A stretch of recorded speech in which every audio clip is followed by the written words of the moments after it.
Hi there, this is Tyler, and I'm here with a group from the Gauntlet, which if you watch, I play with the Gauntlet all the time because they're awesome, amazing players.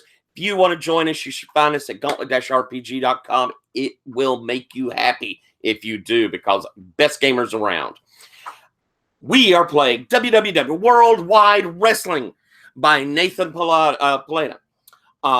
It is phenomenal. One of my favorite games of all time.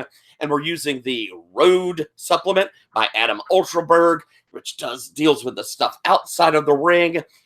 I'm kind of in a rush mode, so I'm not going to go through a huge amount of things about it. But Adam, love your supplement. It is so good. Look at that, Tomes with the shirt. Yes. We are on session 4 of 5. We've had some consistent characters through the run. We've had some guest stars come in. We've got a new guest star tonight. We've got a returning wrestler, and we've got 3 that have been here all the way through the run, and I am super excited to hear from them and get their players to introduce them.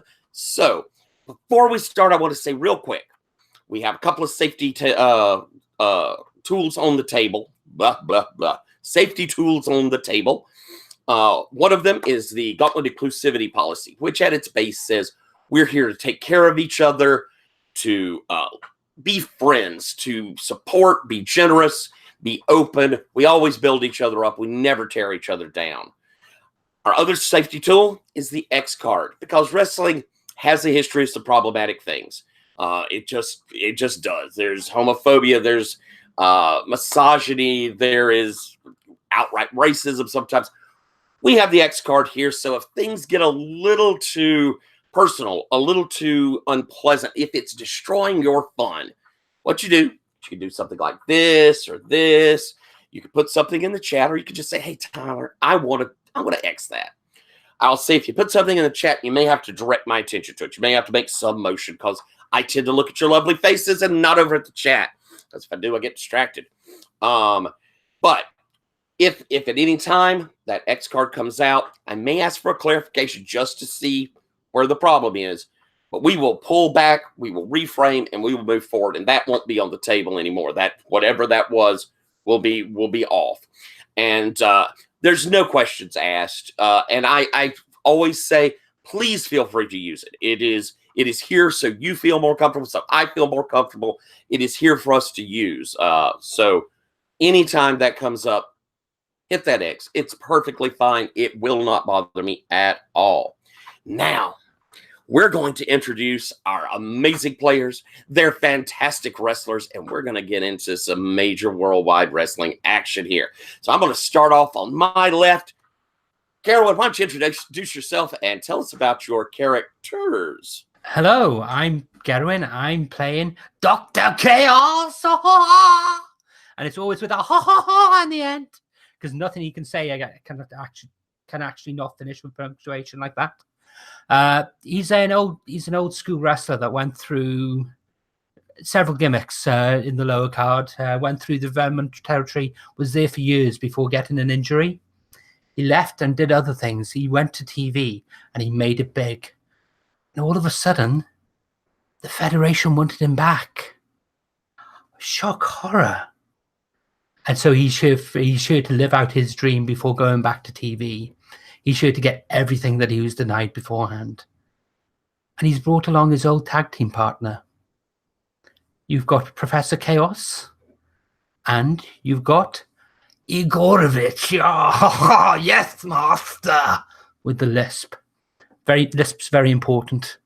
So yes, big bulking lab assistant.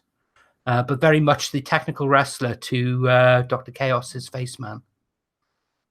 Excellent. And for folks at home, that's because Gerwin's character has advanced to a point where anyone who does advance there, you get that option. You can pick up a wrestler to have alongside of you. All right. We'll go over there to you. Oh, and Gerwin, why don't you tell us just a quick snippet? What's been going on in the promotion over the last 3 sessions? Well, there's been a little bit of back and forth backstage between some of the wrestlers, some of them here tonight. I mentioned that I left the development territory a while ago and went to do TV. The reason for that is because a certain wrestler injured me. Now, that wrestler may be on the card tonight. And given that I screwed them out of the match and got them suspended a few weeks ago, I may very well be having some comeuppance for that at some point tonight. But also, there's been a back and forth between Zach's character and myself, who on the screen, we don't really have much going on until last week. But behind the scenes, oh, we loathe each other. We absolutely loathe each other. Fisticuffs indeed, Zach. So there's been all the backstage politics there. And I've been incredibly injury bound over the last few weeks. We'll have to see how that goes on tonight and whether I get out without a injury. And worth noting, Dr. Chaos is now sporting the Gauntlet League Wrestling Championship belt after an incredibly strange match last week. All right, Leandro, why don't you introduce yourself and tell us about your character? Hi, yeah. So my name's Leandro. I use he, him pronouns. I've been gone for the past 2 sessions for various reasons. Taking with me my character, Zoe Mueller, the Crush Queen. She's using the Shoot Fighter playbook, and she's very much of that mode of MMA fighter crossing over to do professional wrestling. So she is like a legit athlete in that sense. But crossing over from one, just because it's athletics doesn't mean it's an easy transition. So she does have a reputation for being quite rough with her opponents, especially since she did cause the injury and subsequent non-wrestling. Well, not caused it, but she helped facilitate kind of the non-wrestling fame of one Dr. Chaos. But she didn't mean for it. In fact, she probably wouldn't have liked for that to happen because, as mentioned in the last session she was in, there were rumors of her roughness, kind of threatening her position in cards. So she asked for a bit of favor from the old professor, just let's just have a match, and so people can see that I'm safe and whatnot.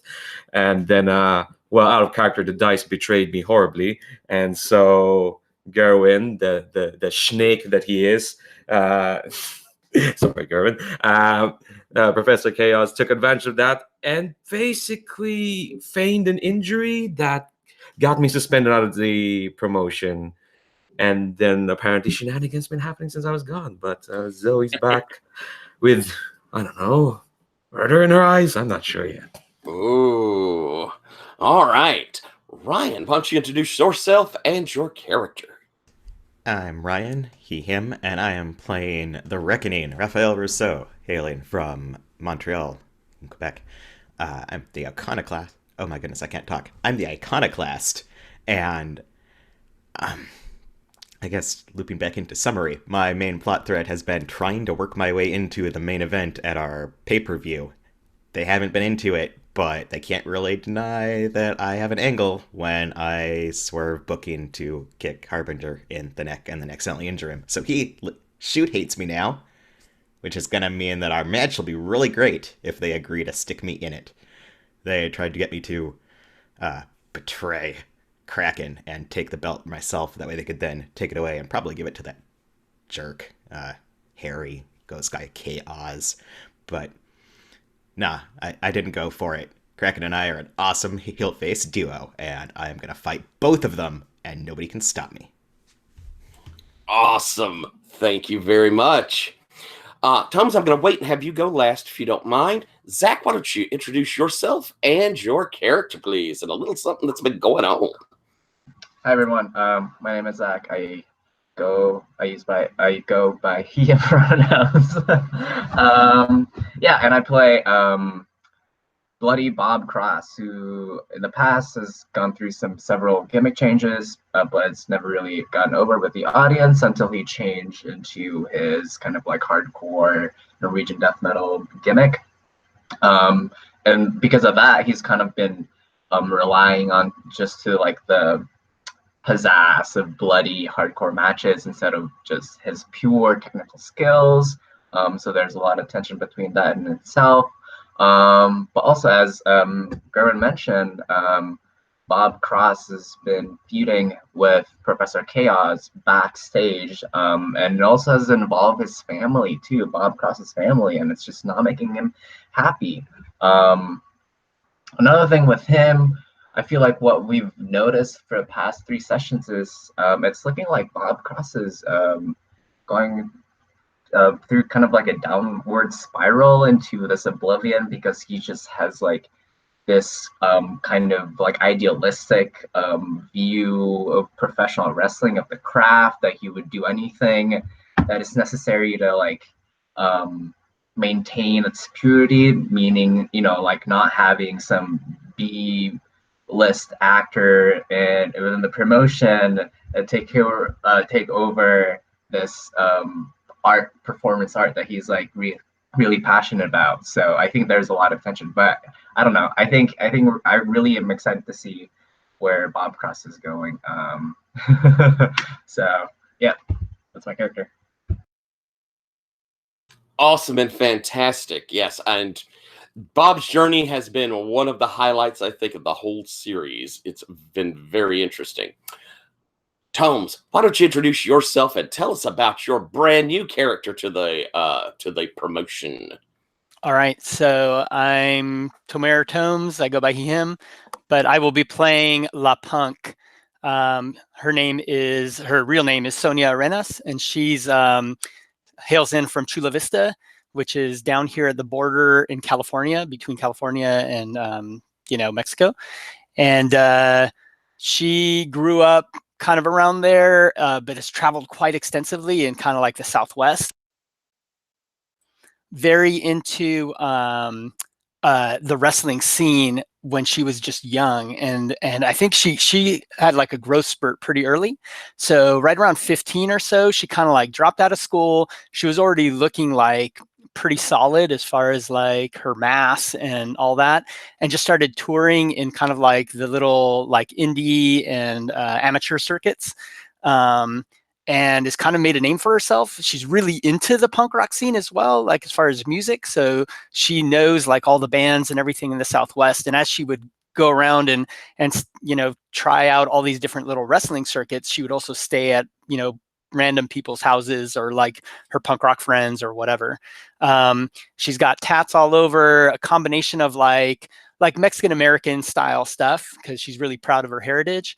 In fact, she says she's from Chula Vista, but she actually knows that she came over the border and is like undocumented. But that's kind of like under wraps. I don't think most people know that kind of shit.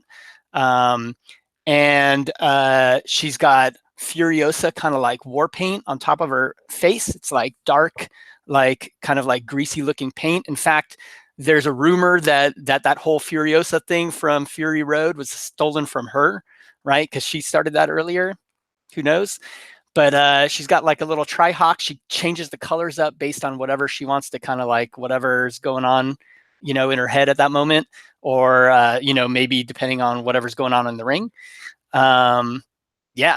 And whenever she pops in, she loves blasting like different like Southwest US or like Mexican punk rock bands. And that's her shtick. Otherwise, she's got no like close family. Like all of her family are friends, right? So she just travels around and she knows people all over the place because of how she's had to do it. But I mean, she's kind of been on her own for a long ass time since she's been in like junior high school. Awesome. Okay, I see with your advancements, you took up your, I think, look. Did you also take up your audience? Yes. So one of my advancements was audience +1. And I think all this kind of reflects where she's from, right? So she's the indie darling. That's her gimmick. She's kind of like, being taken, like she's gotten a huge amount of popularity in these little indie circuits. So like pulling her in here, like a bunch of fans that follow her, like will now come to these pro, bouts that normally they wouldn't like show up for this stuff. And these are either people who are into her persona from like music scene stuff or from like the indie wrestling scene, right? And so they're hoping like bringing her in is kind of like this shot of like younger, new style, whatever, and will like bring people who are not into the pro scene, kind of like coming to watch the pro scene.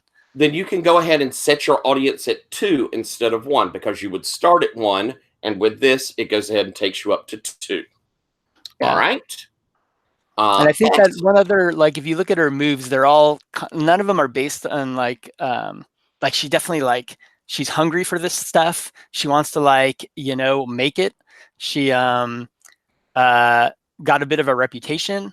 And the other thing is she actually knows how to wrestle pretty well, but she kind of doesn't know some of that other stuff as far as like how to deal with the professional, you know, like the other wrestling stuff, like, you know, the K-Fab flash. and all that. Yeah. Exactly. All right. Well, we're going to set you up real quick with a heat map so that you can get some heat. So I'm going to have you do 3 of your heat questions. But first thing I want to ask is, are you a face or are you a heel? Are you a good guy or a bad guy?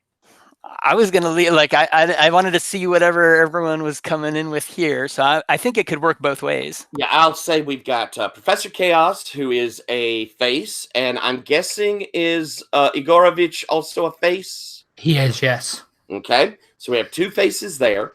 We have Crush Queen. You are a... Heel. You're a heel. We have The Reckoning, who I believe is a face. I'm a face and the favorite, and I'm going to win a lot of stuff. And we have Bloody Bob, who you're a heel, aren't you? I'm a heel. There we go. So, so with that in mind, what you think you want to be? You know what? I think I might. I think the audience doesn't know when she's coming into the ring, like exactly what's going on. I think they're hoping she comes in as like a face, right? Like that. So I think that's how she's going to come in. But I think it's a little bit of that. I had a friend who watched Star Wars when he was a kid and was like, Han Solo, this is obviously a bad guy because like he's like all mean and bounty hunter, right? So I think it's that style, right? Where it's like you're kind of not 100% sure where she's going to land. Okay. We can let's set you then as a face, since that's the expectation. Meaning you will get +1 heat with all of the heels. By the way, actually, Gerwin, I believe you're a Technico, but Ivanovich he's an actual face, right? That's right. And I count for as a face for heat purposes as well with Chaos. And then that means, Tomes, you can make a heel turn at any time and switch over to that heel if you want. So you can map your heat for Bloody Bob and for Crush Queen. And let's get some questions out from you real quick. Lead off with your first heat question. Yeah. So who's excited that I'm finally on the roster? Ooh. Got a technical wrestler, kind of a toughie. You want that one, Zach? I'll take it because, yeah, Bob's trying to like get into that technical aspect more and more. Getting used to that. So he's excited that someone's cool is back, and I feel like aesthetically we're not too far off. So yeah, that's excellent. Awesome. And I love the idea that maybe like I was supposed to be on the roster a couple months ago, but then I kind of disappeared and they couldn't get a hold of me. Like they just didn't know where I was at, and then I just popped up. Cool. So I think it's been a while coming. So take a heat then with Bloody Bob. Your next question. Oh, quick question. So, I see everybody's putting in the answers to the questions, and then underneath you put like Bloody Bob +1 to do the, okay. Right, because that'll go up and as you go along, potentially even down. Cool. Second one is who thinks I'm completely overrated? Ooh, who out there thinks that completely overrated? Anyone, or should I do an MPW? We can also loop back to it too. I know who the natural choice is, but I actually want her on the roster. Furiosa. I mean, it's a built tie-in. I could use her so much. Oh yes. All right. So you're saying no or yes? I'm saying no. Saying no. Anyone else feeling it? All right. Why don't we skip down, and if we need to, we'll come back and I'll put an MPW in. Who do I have backstory with from encounters in other companies? Ooh. Can I call dibs? I'm sure that I did like Canadian circuits and probably some smaller ones around there before I worked my way up here. I have defeated all competition until Gauntlet Pro Wrestling. Love it. Love it. Love it. Love it. So there's one with the Reckoning Rousseau there. And another one, Thomas? And the last one here is who feels most threatened by what I bring to the roster? Ooh. All right. Somebody want that one? Got a technical one? I will take that. All right. Because your luck, the luck and the fact that the fans associate your luck with this iconic movie. Yeah, I'm happy for you to be here, but as a sidekick, not as an equal. Nice. Little tension there. All right, so take one with Dr. K. Oz. All right. We're going to hop into matches right off the bat, but I want to ask one thing of you there. It'll take me a minute to remember your name. It'll get in my head though soon. La Punk. All right. You say that you have, kind of a family of choice, that most of what you consider family are the people you've traveled with.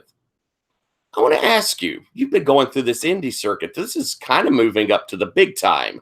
Gauntlet League isn't WWE, but it's a bigger promotion. How did they feel about this? Did they feel like you left them behind? Are they excited for you?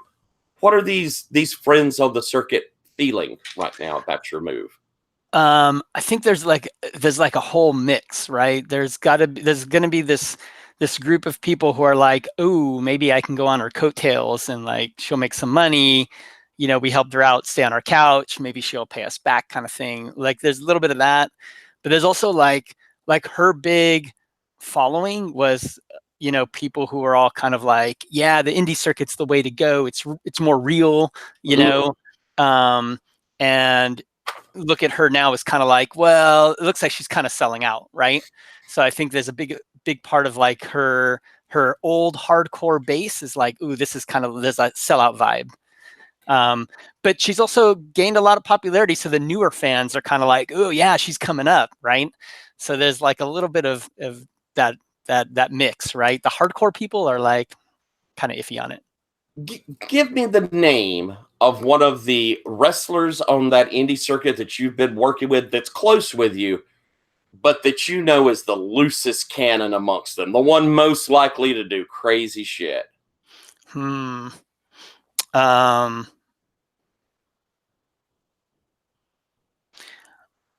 think his name is Utani. Okay. Japanese wrestler? Yes, but he's like Japanese Peruvian, right? Oh, okay. I love it. Like he goes back like 3 generations there. So he's like really big into like straight up, like everything top down is Peruvian, like about his look and everything cultural, like that's front and forward, right? But yeah, he's like Japanese for him. I love it. Okay. So probably even close to like a cultural champion style and probably hard style wrestler, I could see. Yeah. Okay, cool. And I think he's got a little bit of that, like, the old Macho Man Randy Savage when he was just like total nutso, like when he first came into the ring, like he's got some of that vibe where he's just like unpredictable, right? Fantastic. All right. Well, we're going to start off in the middle of, yes, I'm sorry, Ryan? I'm over. You are over. Is anyone else over? As am I. That You snake are K. Oz who tricked me into putting him over. That's right.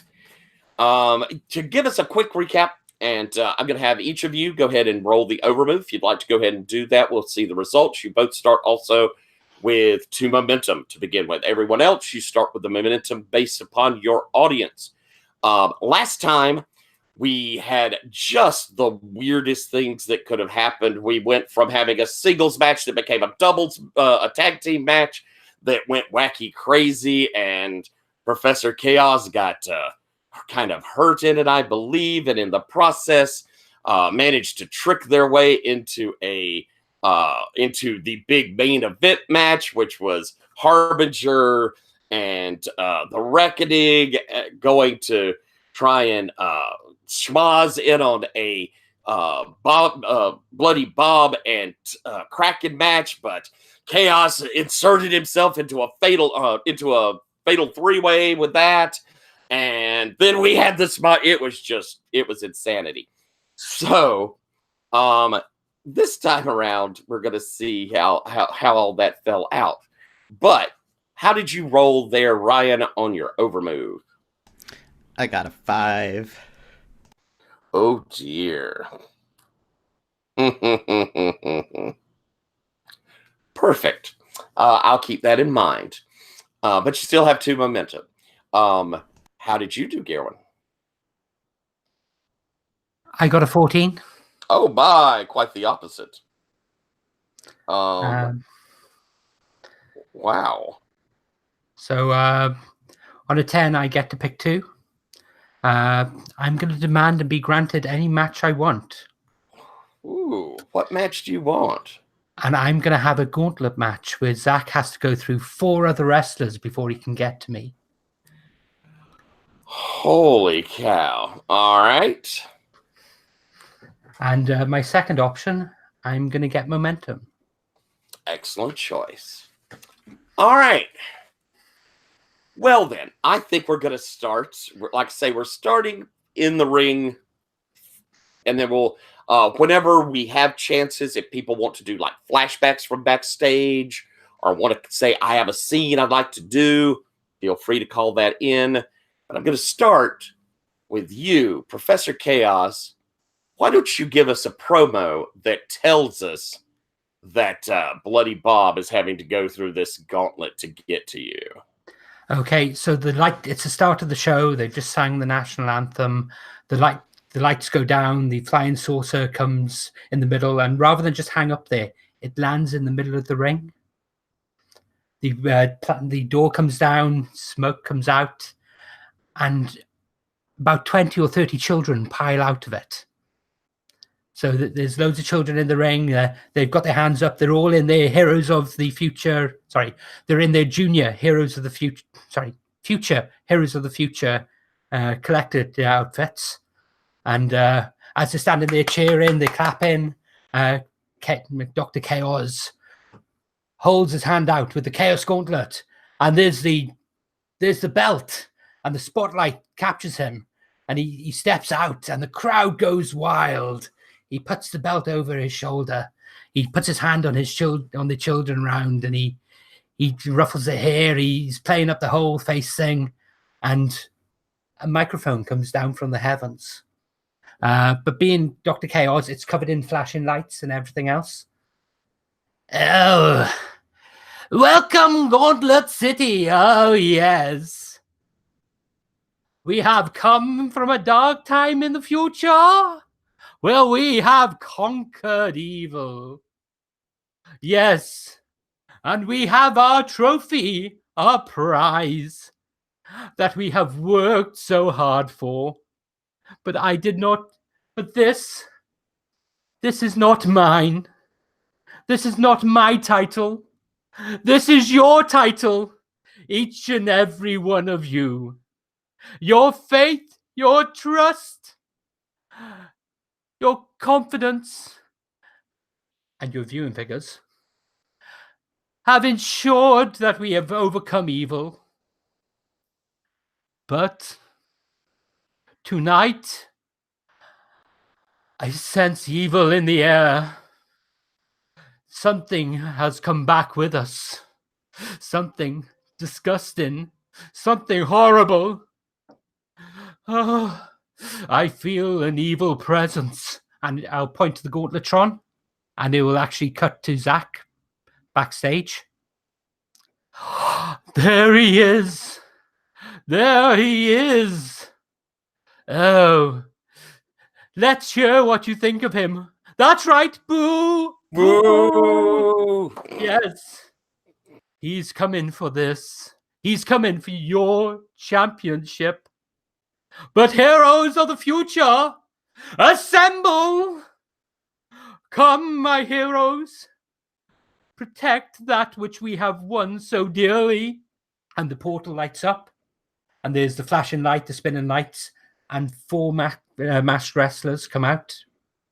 And are then standing around the stage, and they're all branded ones from the show. So, Okay.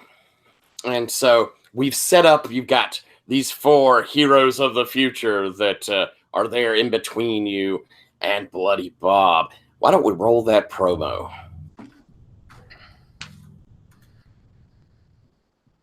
okay, that would be a 13. Ooh, very nice. You're going to get 1 momentum and pick one for the 7 to 9. Okay.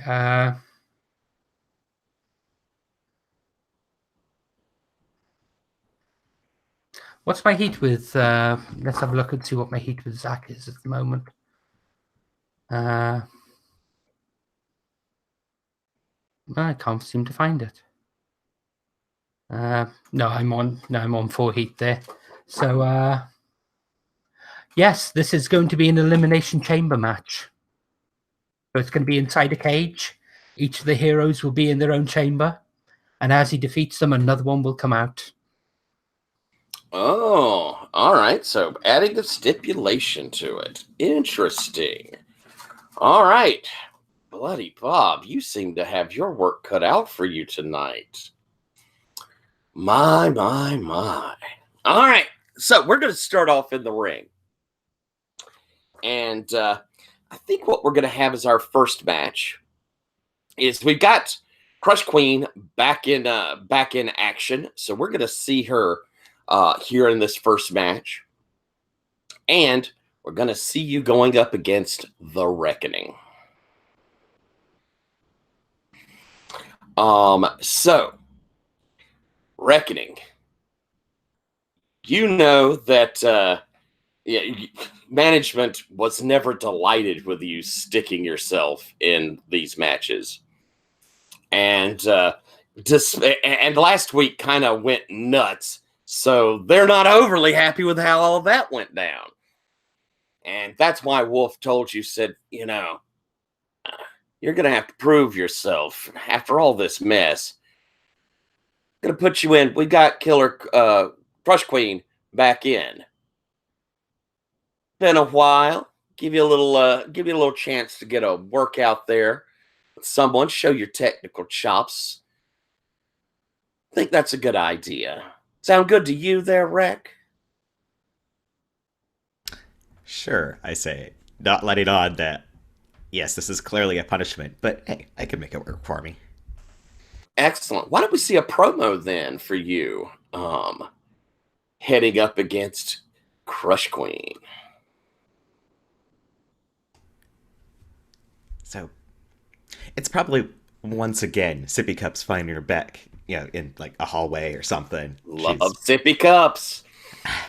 And she's wearing, again, one of her promo shirts on over her wrestling garb. We haven't seen her in just the straight garb all the time because we're headed to a pay-per-view. I need to push my merch as hard as I can. I want to make sales.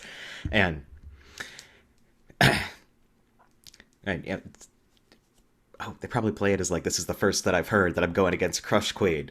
And for going on, yeah, well, of course I am. Because we all know that last time Crush Queen was here, she viciously injured Professor Chaos, and I can't let that stand. In fact, the only person on this roster capable of putting her in her place is me. I know Chaos can't do it, and he already failed against her. I am the last chance here. And I can tell you, there's going to be a reckoning. Reckoning? Well, you know her reputation. They say she's a danger in the ring. You're not afraid of that? I've fought a couple monsters the last few weeks. I think I can take one Crush Queen. You heard it here, folks. The Reckoning. Not afraid. Why don't you roll that promo? I'm so bad at promos. That's actually an 8. Hooray. Ooh, very good. So, I believe you're going to get one choice. I'm gonna take a heat with Crush Queen because I got none. Well, one. All right. Crush Queen, you're back after your long hiatus, and you've been informed you're going up against the Reckoning. You know the Reckoning's on a push to be able to stand up against giants and monsters. So this may not be really a match that's going to go in your favor, but it is a chance for you to get in there against a high-profile wrestler at the moment. How about a promo out of you? All right. Even though I think I've literally never rolled a success in this entire game. My luck is horrific, but sure, I'll give it a shot. I think when the camera kind of cuts to Zoe, she's taping up her hands and kind of like emphasizing the very quick, precise nature she's taping them up. And then she's kind of like, wow, is that really what the Reckoning sounds like these days? Only gone for a few weeks and already she's some merchandise pushing, catchphrase spewing, corporate suck up. Yeah, sure, she can take on monsters or superheroes or whatever, but she's not really ever take on someone who can really hurt her. Ooh, I love it. All right, roll that promo. Oh, okay. All right, so 8 minus 2, that's a 6. I'll spend 1 momentum to just... Yeah, I'd like to have 1 success at least. I don't blame you. All right, so you could get your momentum back, or you could get a heat. I'll take some more heat. Okay. I'm at 2, so I'll bump it up to 3 for my end. All right, then. Well, you're going to be going into the ring first because Wreck is kind of the highlight on it. So what do we see as you enter the ring, Crush Queen? What's it look like? I think I kind of like... If there's lots of like gimmicks in this place, hers is just very straightforward. So Demons by Sleigh Bells plays out. So like angry stabbing guitars, and she just kind of comes out. I think she had for entrance gear, it's just basically a sleeveless hoodie. I just realized it's a very Randy Orton style of look. I'll stick to that. So yeah, she just come out just like she has like this. Yeah, that she has a bit of swagger when she just walks onto the ring, just looking not grim but more like bored. So it's like I'm here to break some fools again. But you can't deny that when she gets into the ring itself, her body's all just tight and focused and just like yeah, I think just comes in. It's just like she's bounced off the ring like chest first. All business. Yeah. All right. Wreck, what does it look like when you enter the ring? I imagine they didn't go all out on this because this is a punitive match. So, as that lights up with my name, I am going to, again, do my standard kind of skip out, wave the crowd, jump up on the ropes, wave a bit, pull off my leather jacket, leaving on the merch shirt. You can see my merch. Everyone should buy some merch. It looks rad. I pulled this off. Kind of flip my long pink undercut and turn to face Crush Queen because she's not really worth my time, but I'll fight her, sure. Oh, lordy. All right. With that in mind, Crush, I think you were waiting on Reckoning. I'm giving you control. I was hoping that would be the case. Okay, so I think when the bell rings... Oh, this is very, very simple. Crush Queen just kind of just stands there and gives you like a, come here, have a go. If you think you're hard enough, I'll let you have the first shot. And I think, what's the sort of, is it just like what's like a Reckoning's demeanor? Kind of like when Zoe puts up that hand, just like, come on. I'm gonna turn to the crowd and shrug. I'm gonna try to get them to laugh along with me or cheer for what I'm gonna do now because you're asking for it. I gotta let loose, okay? When you turn back from the crowd, I'm just gonna punch you in the face. Yeah, I was hoping you would do something like that. Excellent. All right. So you're going in. You're going in for the straight punch, like series, maybe a pop of them. Is that what we're thinking? So I say it again and froze up there a bit. Oh, I'm sorry. So you're going in for just straight punch and slugging it out, huh? Yeah. All right. Sound like are you going hard? You going stiff, or are you No, not yet. Not at the start. No. all right? Then think we're going technical power. What you think your wrestling move is?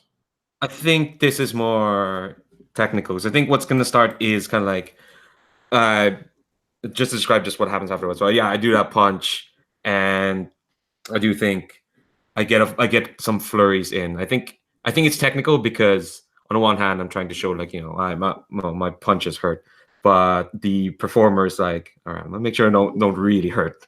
Right now. So I think it's so making sure they look good. All right, excellent. Roll with work. Wow, the string of horrible dice failures continues. That's a 2. Oh Lord. Maybe I'm just not cut out for this. Maybe I should just go. Oh my word. Oh, all right. I'm so sorry. You come in and you put that first punch in, but Rec, you're waiting for it. It seems you're going to get a counter on. Do you have any momentum at the moment, Crush Queen? Yeah, I have one more. So well, you don't anymore. As you hand it over to you there, Reckoning. And Reckoning, what's this counter look like and what do you go into? By the way, I'm going to have you, Zach, on the table. I'm going to catch her fist like I anticipated this betrayal and use it to kind of flip her into the ropes. And then go in for a punch of myself because if she wants to play hard, then I can too. So, ooh, all right. So coming off the rope, just punching. Giving that straight in punch. Yeah. All right. Think that's work. You're trying to make it look. Is it trying to use the technical skill to give a nice punch without really clobbering them? Is it look? Do you think? Is there something signature about it? I want to say work because work is what I have a positive in. But it makes sense. It might be a look or something, but no, I'll go with work. Sure, I will game the system. Well, you'd have to work to get it to be look, honestly. Ha! I can work it into being work. That's a 12. Ooh, all right. You get you can maintain control, and you can take either a heat or 2 momentum. I'm taking that extra heat because that puts me up to 3. Heck yeah! Very nice. All right. You still have control, and I'd say that punch lands nice and solid. Queen probably drops from it. And you've got this match in hand. What you doing? It's a little early in the match for me to go full on, but I gotta give the people what they want, so I'm gonna kind of hop my way up the ropes and go for, oh my goodness, what's the thing I'm trying to describe? Like frog splash sort of thing. And excellent. Go for the pin right away, like I'm gonna put this in the bag. I know I'm not actually going to, but. All right. That is almost certainly work. You're doing a high flyer there. Yep. And it's an 8, so what are my options again? I had the move right here, and then I lost it. Yep, you're going to maintain control or gain a momentum and hand it off. I'm going to take momentum and have a completely absurd amount of them and give it back to Crush Queen. All right. Frog Splash coming down.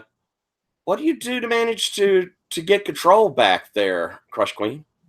I'm gonna let the audience think they're getting a bit of it. So I think the frog splash connects because we're working together at this. But as soon as 1, 2, oh my god, the reckoning's gonna do it. I think Zoe immediately transitions into an armbar to just start wrenching. And I don't think this is a play. No, I'm not there yet. No, I'm not there.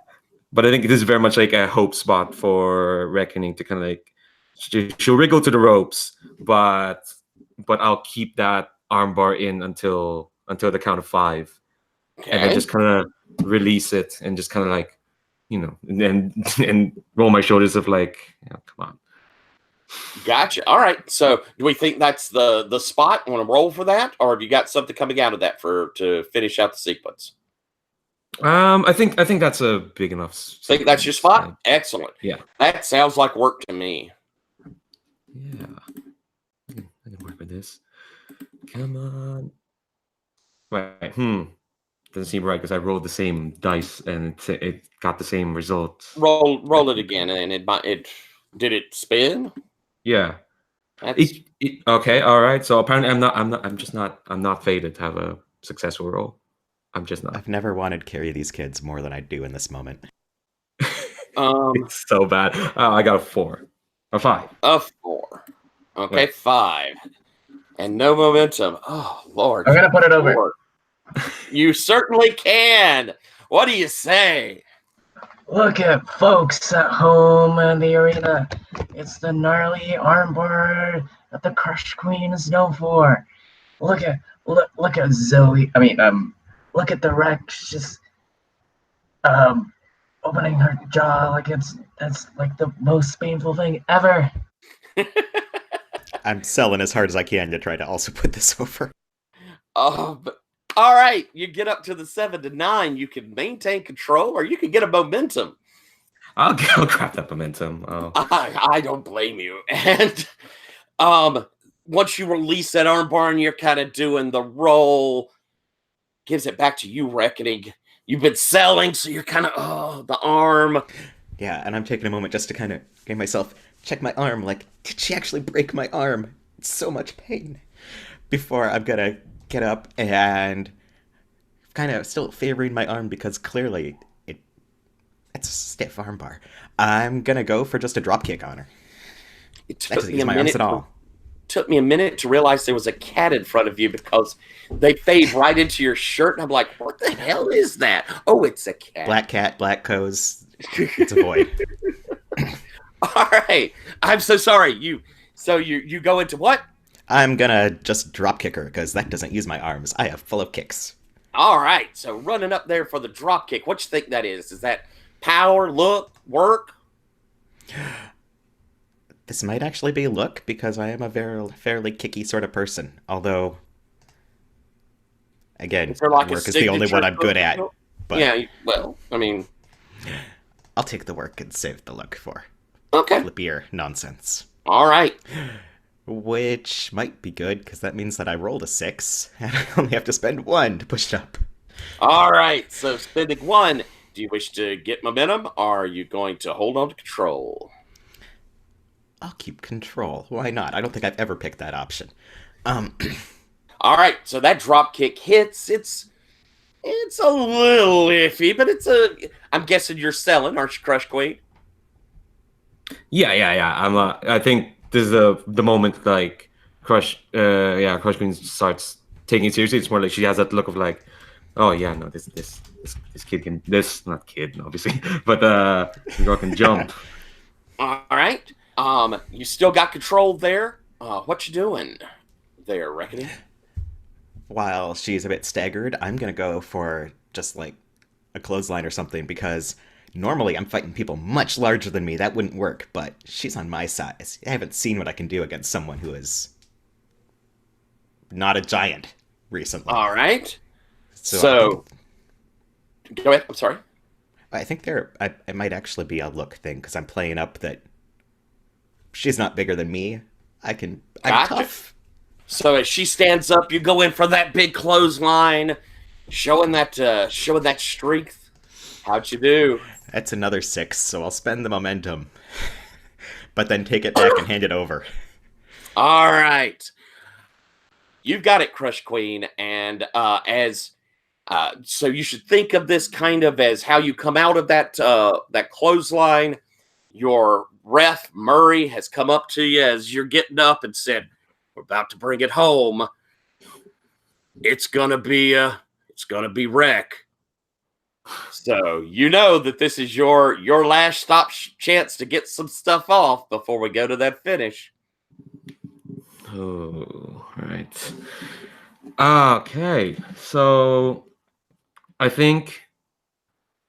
And he didn't tell me what the finish is. All I know is that Rex. No, he told you it's wreck. It's going to wreck. Yeah, no, I was in what the specific finish is. No. Okay, all right. He's leaving that up to y'all. Okay, so I think what's gonna happen is, so I'm rocked by that clothesline. I think Reckoning's getting their babyface second win back. So it is very much like a clothesline off the ropes, like another drop kick. And Zoe is rocked definitely because Reckoning is just too fast. But one more drop kick and Crush Queen just barely managed to grab her feet and kind of twist Reckoning into an ankle lock. Nice. But I think as Reckoning's kind of squeezing and I'm kind of like trying to wrench them, I think out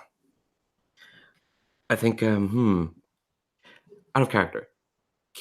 How would a roll up work mechanically? How would a roll up work? Yeah. You could do a break kayfabe to try and get a win off. No, because I think what I remember of Zoe's character is she's not her character. She's not her persona. She's honestly might be too good for this wrestling scene. So I think Zoe kind of like a sweet person to me. Yeah. So I think while doing the ankle lock, Zoe just kind of like whispers to you, "You're going over. Roll up now." You mean getting a roll up for Reckoning. So okay. I thought you were wondering if to roll up and try and win. The thinking is that Zoe will lose, but won't lose much heat. So if it was a lucky roll up, I got you. So you're trying to angle it towards giving you a loss, but still not having it destroy your image. Yeah. Okay. I'm gonna have you roll look as a wrestling move here for your getting this in here and going for this advice to Reckoning. It was either look or heat. Oh, look. I was gonna say, can we spin this as heat? Because we've got some heat, and we got no look between the two of us. Yeah, and heat is working with the opponent to execute an amazing and memorable sequence. So that sounds perfect if you want to go heat. I just want a chance. That's a 10. Yay! All right. So with a 10, you can gain 2 momentum, or you can pick up a heat. I'll pick up a heat because I think we're getting to the end. And that gives you what, 3? 4. 4, fantastic. That's good. All right, Reckoning. Got this suggestion for the roll-up. We're going to your finisher now. Do you wish to take the advice and do the roll-up and give some dignity to Crush Queen? Or are you going to come off and make yourself look great with something huge? No, definitely. And it's going to look good if it looks like she's a worthy opponent. I mean, I'm not a heel. I don't just play with my food. So, yeah, I saw that. Oh no, we just got my ankle, and my arm is still in pain, and it's so rough. But lucky roll up, and I managed to pin her for the count. And I'm making it look like every bit of this is a struggle. We're equally matched here. You've got those legs up. You're kind of, because with the roll up, you're kind of sitting on the legs to keep the shoulders down. Why don't you roll that finisher? Let's see how it looks. Oh my goodness, I got a 4, but I get to add my work, which makes it a 5. That's how good. much heat? How much momentum am I going to spend? put it over too. You can put it over. That saves all my momentum. Sure. Well, Steve, what are you at? You said you're at a 5. 5, yeah. I'll spend 2 to put it up to 7. Do you want to? It's up to you. The put over will take you to 7. Unless if you spend your momentum first. Or you could spend your momentum, and then the put over would get you to 10. Look at your choices on your finisher. What do you think? Oh, true. What are my finisher choices? I have too many tabs.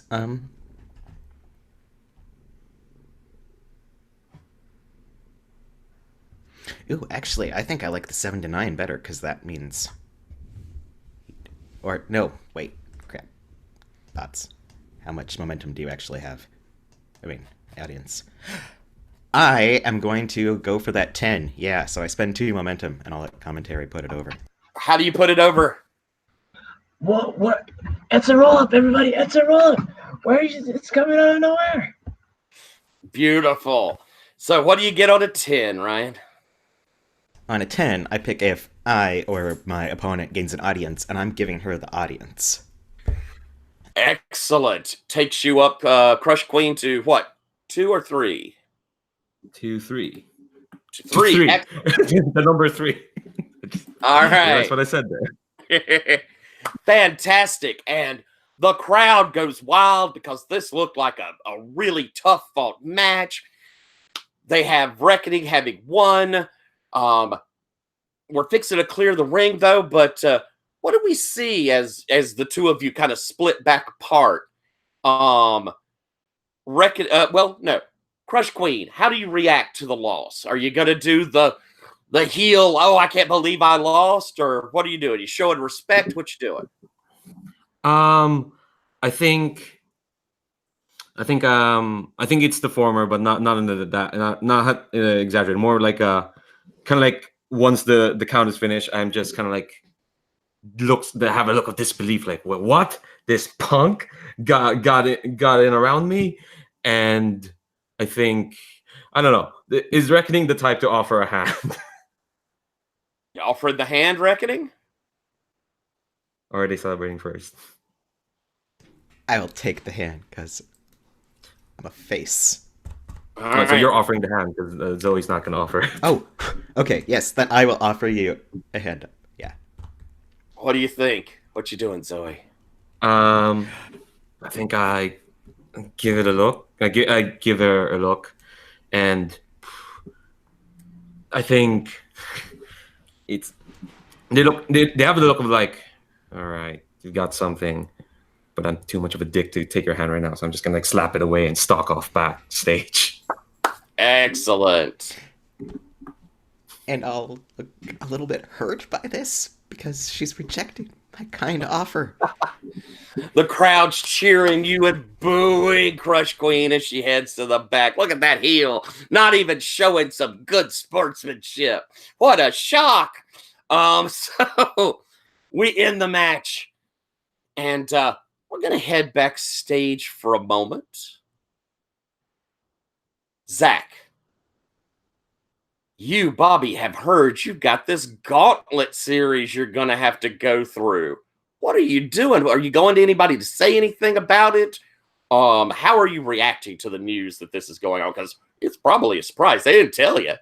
Yeah, I know. I think I'm going to also talk about my last match too. When I thought I was gonna win the title, but that was just not the case. It was a screw job there. So I'm gonna talk whoever the booker is. Is it Wolf or? It's let's see, Wolf's your GM, and we've got Bleakwood back there as creative. It's always chancy to go talk to Bleakwood. Sure, I'll talk to Bleakwood. All right. Well, you head back into the bowels of Gauntlet Arena to Jeffrey Bleakwood's office. You knock on the door and you hear from inside, yeah?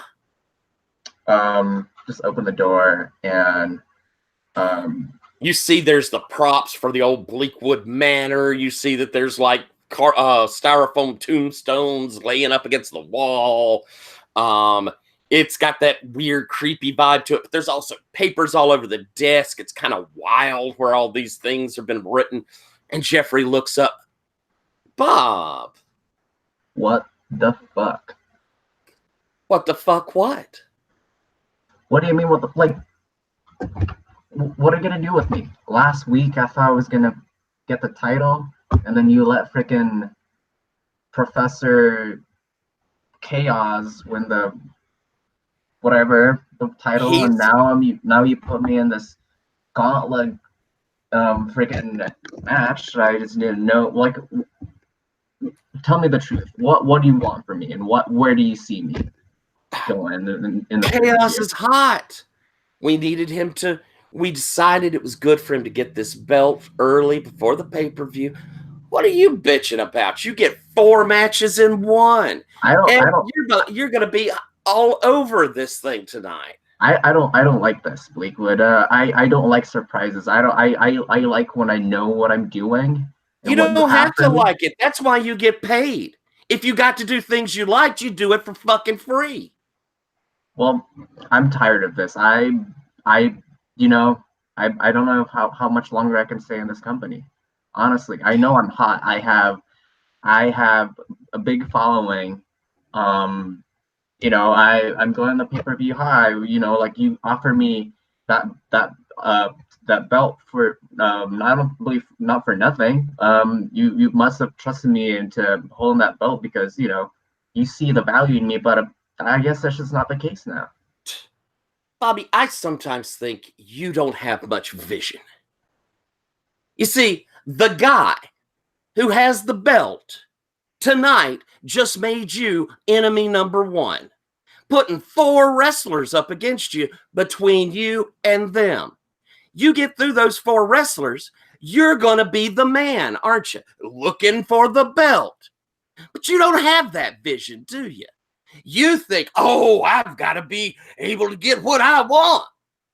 It's a show, buddy. You need to look a little broader. Narrow minds, they don't find anything. I don't like this, Fleetwood. I'm well. You know what? Let's see. I'll do that match. I'll do it. But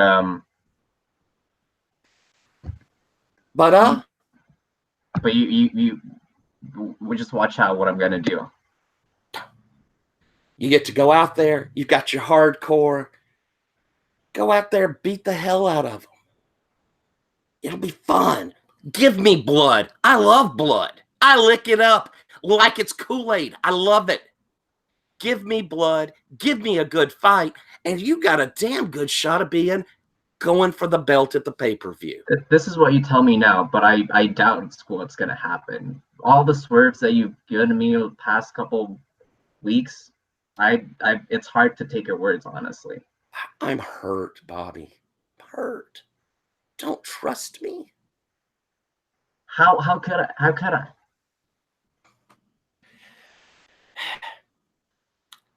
Look, I've got nothing but plans for you to come out of this a winner.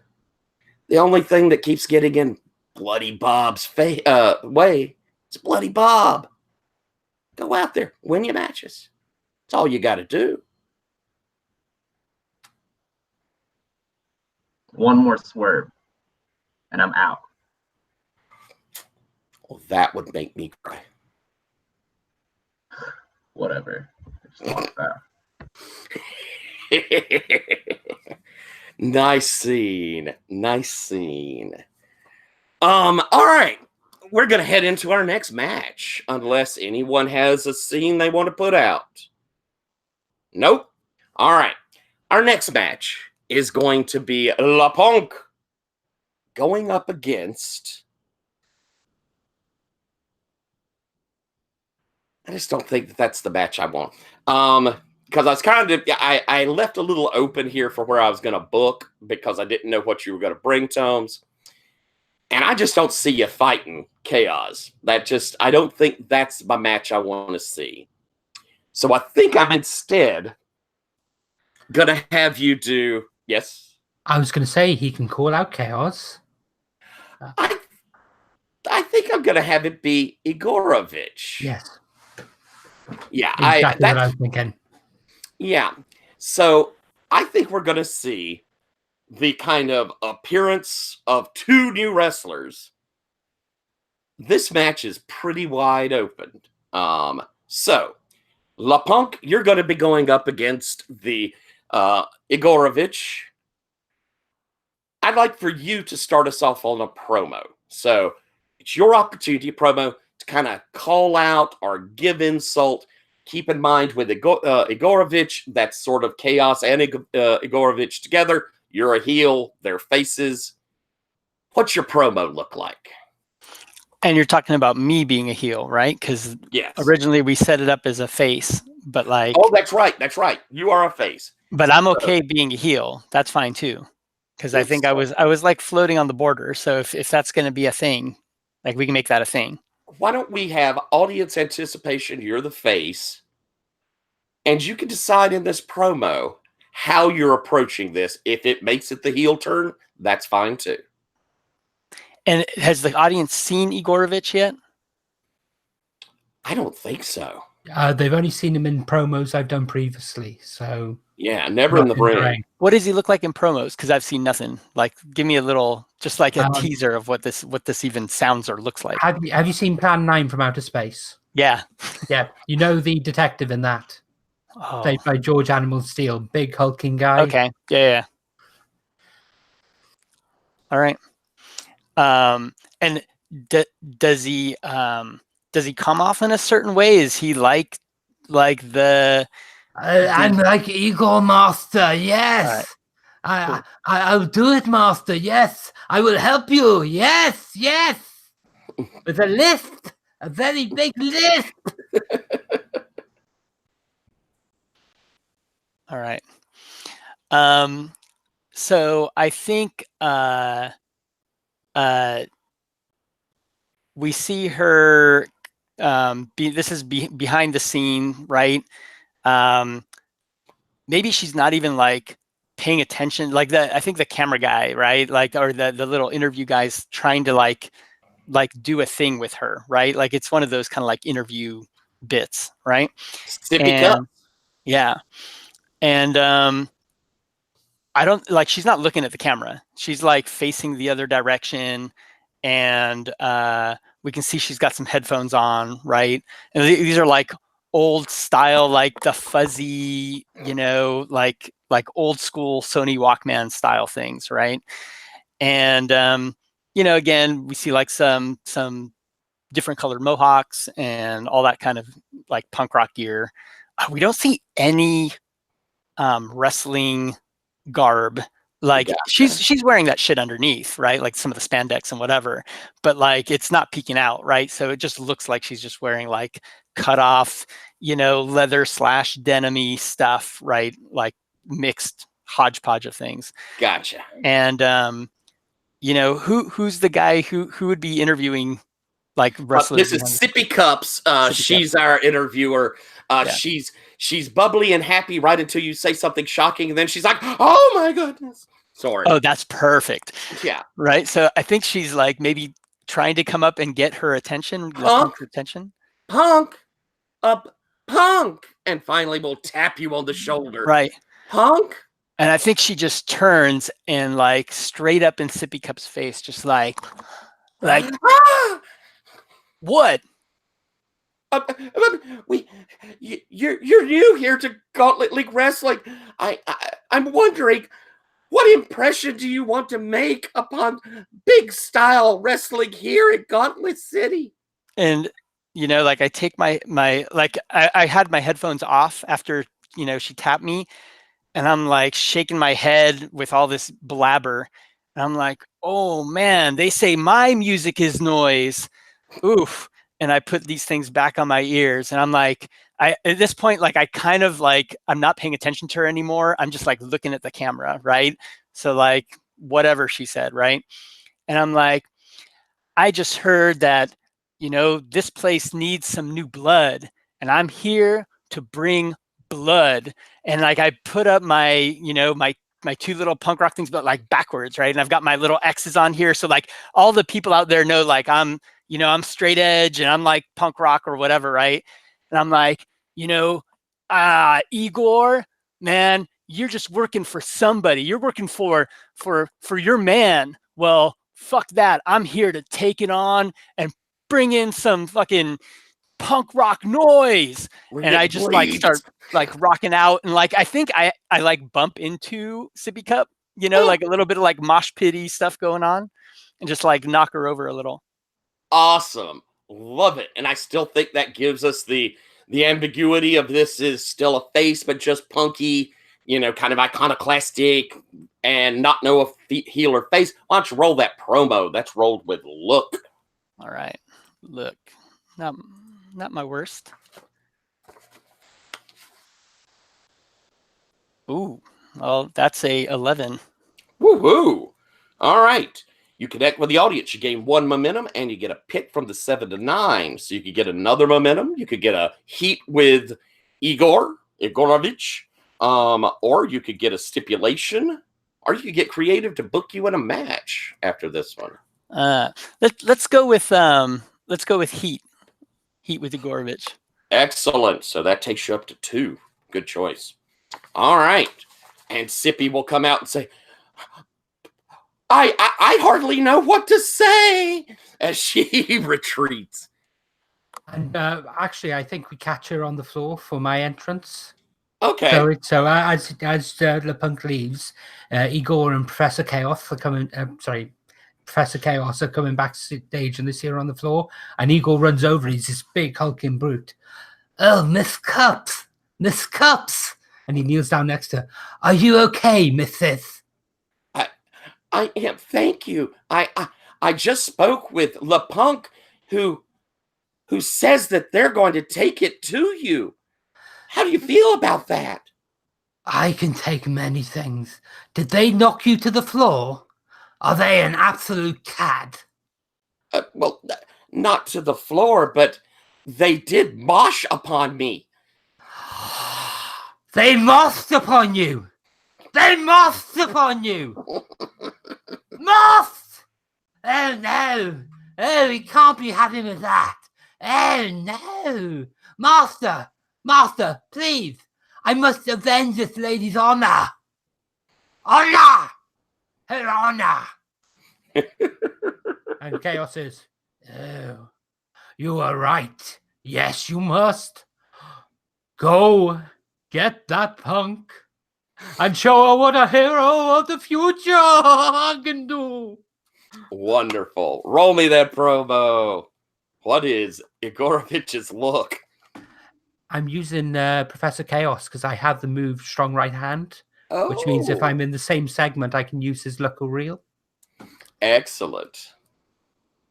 And that would be a 14.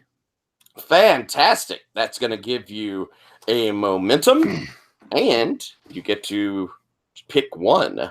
Heat. I think I'll gain another momentum. Another momentum. All righty. So I think, Punk, we're going to get to see your entrance. What's it look like? Music comes out over the speakers, and it's like, it sounds like old school, what you would expect, like early 80s, late 70s, like punk rock stuff, right? And like you can't even tell it's like Mexican punk rock because like you can't really hear what the people are saying anyways, right? Like it's just screaming, right? But like it's always like, like local southern, US border like bands, right? And she just goes like it's just playing for a minute, you don't see her, and then she just kind of like runs out and runs down that aisle, and will stop every once in a while and just kind of like look at the crowd, stick out her tongue, like shake her hands. But occasionally there's like a few people in the audience that, like they're there to see her, right? And you can tell like some of them, you don't know if it's real or not, like how much they're really into the music or whatever, or just it's all like kind of this bullshit persona.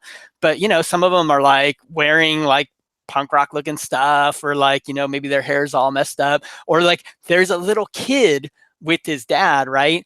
And this little like boy has got like paint on his head, right? And he's just like dressed like a regular kid, but he's got that paint on top of his face, right? And she like stops and she's like, yeah, and she like, grabs, like puts her hand out to like, do like a fist thing, but then she like licks his hand, right? And then just like runs down the aisle and gets all into the up to the ring. I'm going to give you a cheap heat off of that. There is an odd tradition of licking children in Gauntlet League Wrestling that Jeffrey Bleakwood established. It did not go well in the past.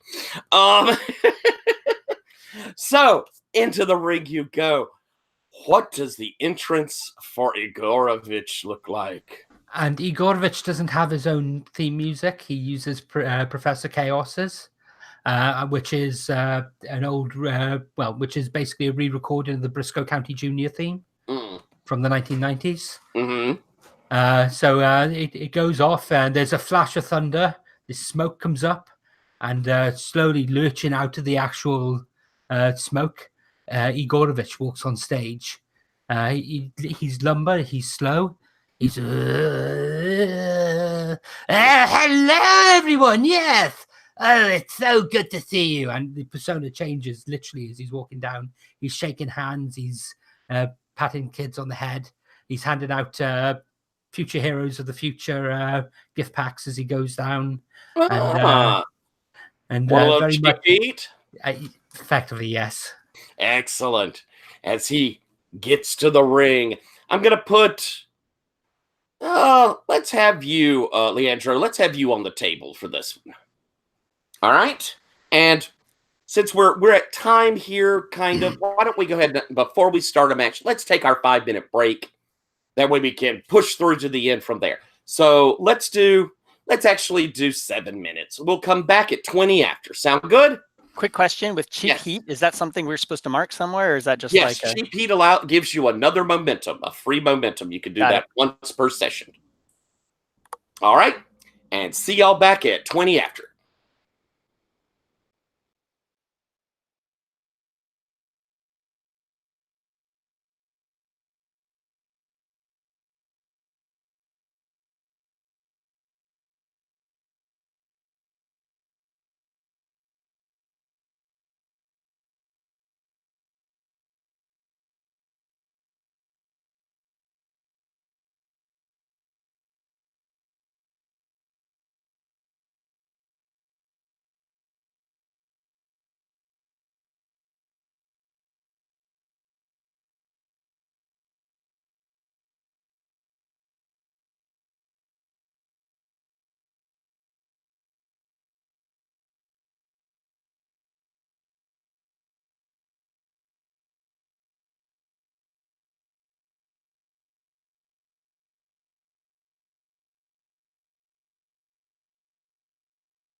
Whew. Yeah, so we're talking about in the side chat. I ended that match with +4 heat, so I got an extra audience, right? What's that take you up to? To 4. To 4, meaning you have displaced Professor Chaos and the Reckoning. Chaos, I know you have a something when you lose audience. Yes, I can either choose to lose all my momentum and keep the audience, or I can lose the audience and I'm now booked to win my next match. Uh-huh. What are you going to take? I'm going to be booked to win my next match. Alrighty. And that applies to Chaos, not Igorovich. That's right, yes. Yes. All right.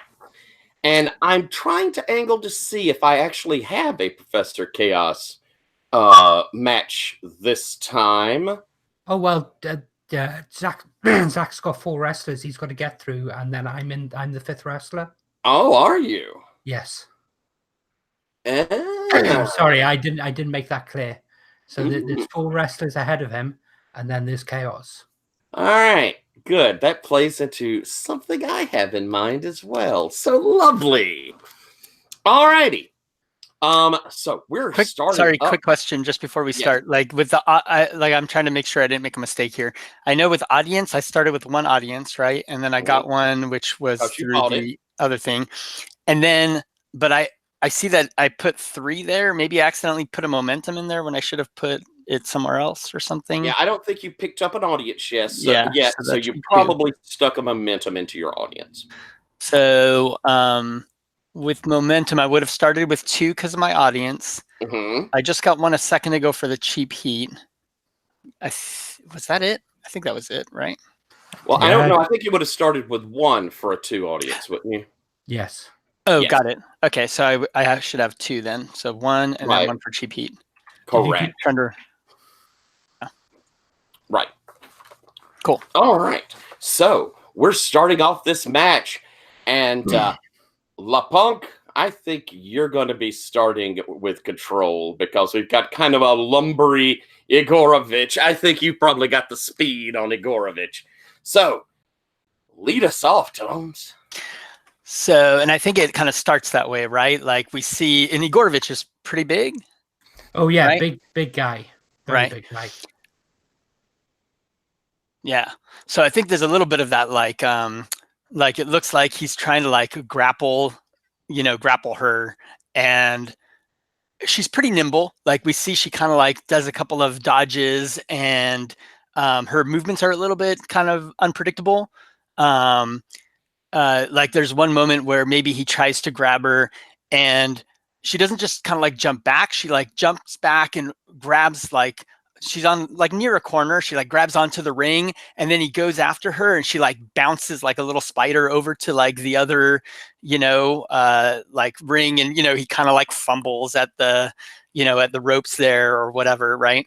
But it's all kind of like show to kind of like start off this, like, oh, it's the big slow guy versus the quick, nimble, person. Yeah. Do you think that this is a spot? Think we're having a whole bunch of that catch can that kind of makes him look a little clumsy? You look super nimble. That sounds excellent. Sounds like either I'd say that's probably look.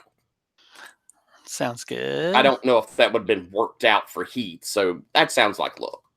Okay. And then so I'm just rolling 2d6. You add your luck to it, and this is on the wrestling chart. Let's do that. My luck is 0. And roll these babies. And I roll a 5. You have 2 momentum to take it up to a 7, or you could choose to keep the fail, keeping in mind you'll still lose 1 momentum. No, let's lose it. I'm gonna lose control. I'm gonna lose 1 momentum to my opponent. All right, pick up a momentum, Igorovich. And I think at first, like that's the idea, right? It's supposed to it starts setting that tone, and there's a little bit of that, but then maybe there's a little bit of like a slip up, or I get a hard move in here. Oh yeah, go for it. I think that as you're doing this, you get, we're doing this bounce, we're doing the catch can, and I think that, Igorovich sounds like a man who sweats. To me. I know as a fat guy that I'm a guy who sweats, so I have to say he probably is. And I think that as you do that sort of swerve, he's left enough of a puddle of perspiration over in that corner that your foot goes out from underneath you and twists your ankle. And we have to, Igorovich has to kind of even catch himself a little because he was thinking, hit the ropes. Instead, you're kind of there. So he actually kind of catches you on the side, and that ankle twinges, and you're going to take an injury. Yeah. What is your injury move? Do you see that? It will be on your main character sheet, but I think I have your main character sheet. Yeah. Indy Darling, whenever you get injured, you check one of your injury boxes. You have 3. While you're injured, you can still wrestle, but creative will not book you to win. If you win a match anyway, gain +1 heat with your opponent. Ooh. I had you booked to win, but now the booking because of your injury means that you will be losing unless you can figure a way to avoid that. I will say that there are some means for you to do that. Oh, yeah. Especially if you're thinking Hillish. All right. But the audience kind of sees that this was a screw up, and they see your ankle twist. And Igorovich, you've got control. How do you respond to what you see has clearly been a fuck up? He goes over, he kneels down, he comes down with a double axe handle onto the chest. He starts pounding in, and then we go to a series of rest holds. And basically, although Igorovich isn't the fastest wrestler, he's a really good wrestler. He's a really technical wrestler. And for a guy his size, that's just not what people expect. So he goes from one submission hold through chain wrestling to another, and the entire time he's having this conversation. Are you okay? And and she's definitely like I'm whispering back, like it's fine. Like I'm kind of like, there's a part of me which doesn't want to be babied. Like, this is my first match, and like I'm already like, fuck, like I fucked this up, right? So I'm not even checking to see if I'm okay. I'm just like, no, I'm fine. And not appreciating what you're doing either. Okay, get ready to sell this. He gets up, he looks at the ropes, he runs over to the ropes, and no one was expecting a lion salt from someone this size. He goes to the ropes, he bounces off, and it's big air, and he comes down, bang. We'll see how well he lands. I got to hear from the table. What are they saying at the table on this? Oh my God! That was, I'm just doing my Jim Ross. A lion salt from a monster such as that. Clearly, Professor Chaos knows when to pick him. Your colleague goes, shades of Bam Bam Bigelow there in the ring. All right, let's roll that move and see if it's as pretty as we hope. I have done, and I got a 13. Boom! You land it perfect. The ring gets a shake. What you choosing there? You get a momentum plus. I'm gonna gain 2 momentum. Oh, another momentum. Not picking up heat for Igorovich. All right. It lands perfect. You're still in control. I'm guessing you're selling that, aren't you, Punk? Yeah, I think. I mean, she. What does it look like when he lands? Like what? Basically, he goes to the rope, he jumps on the rope, hands on the first rope, legs come down on the second rope, and he basically uses it as a springboard backwards, and he does a full rotation, and then comes down belly on you. Yeah. And I think I just look like I'm torn up, right? Like I get hit, and then like just look kind of like shaken. Are you still on top of me, or? Well, got control now. What are we doing? I go for the pin. 1, 2, 3. She lifts her elbow up. Igorovich gets up. He looks down. He reaches down. He offers her his hand. Oh, nice. No, I think he offers her hand to stand her up. That's right. Yes, to help her get up. Ooh. Because he's a big man, but he's got a sweetheart. Yeah. No, I think she like kind of like dazed. She raises her hand, but then when his hand comes, like when they're getting close, like I think she's like, like takes it away, and she just shakes her head like, no, Cool. So he will reach down. He will put both hands around her neck, and pure power. He will lift her up, and he's going to go for the double-handed choke slam. Woo! Sorry, double-handed choke slam power bomb. Oh, nice. So, We've had so few. We haven't had any real power wrestlers this whole series. Nice to see one. That sounds like a power wrestling match, or are we doing a feat of strength? No, this is a power wrestling move. Okay. So I need to find. There we go. So this Ooh, is this where is this gonna all be goes big. wrong. I just saw power bomb before this. Okay, Yeah. so that would be a 9. I'll use 1 momentum. Taking it up to a 10. And I will gain the moment. I will gain +1 heat. +1 heat. All right. And you gained a momentum. And that is singing. I mean, it is a big boom. Big man, that big hiney hitting the mat makes an enormous noise. You come down with that double choke slam. Oh, it's pretty. Still in control, Igorovich. What you doing? So he lifts her up. He throws her. He basically Irish whips her into the corner. Comes in with a flying slam into the corner. She goes down, sinks down to the second rope. He looks over to the far side of the ring. He looks to the crowd, and he runs over.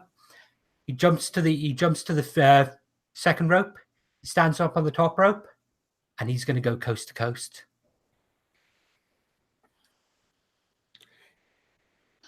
He's attempting to do a jump from the other side? Yes.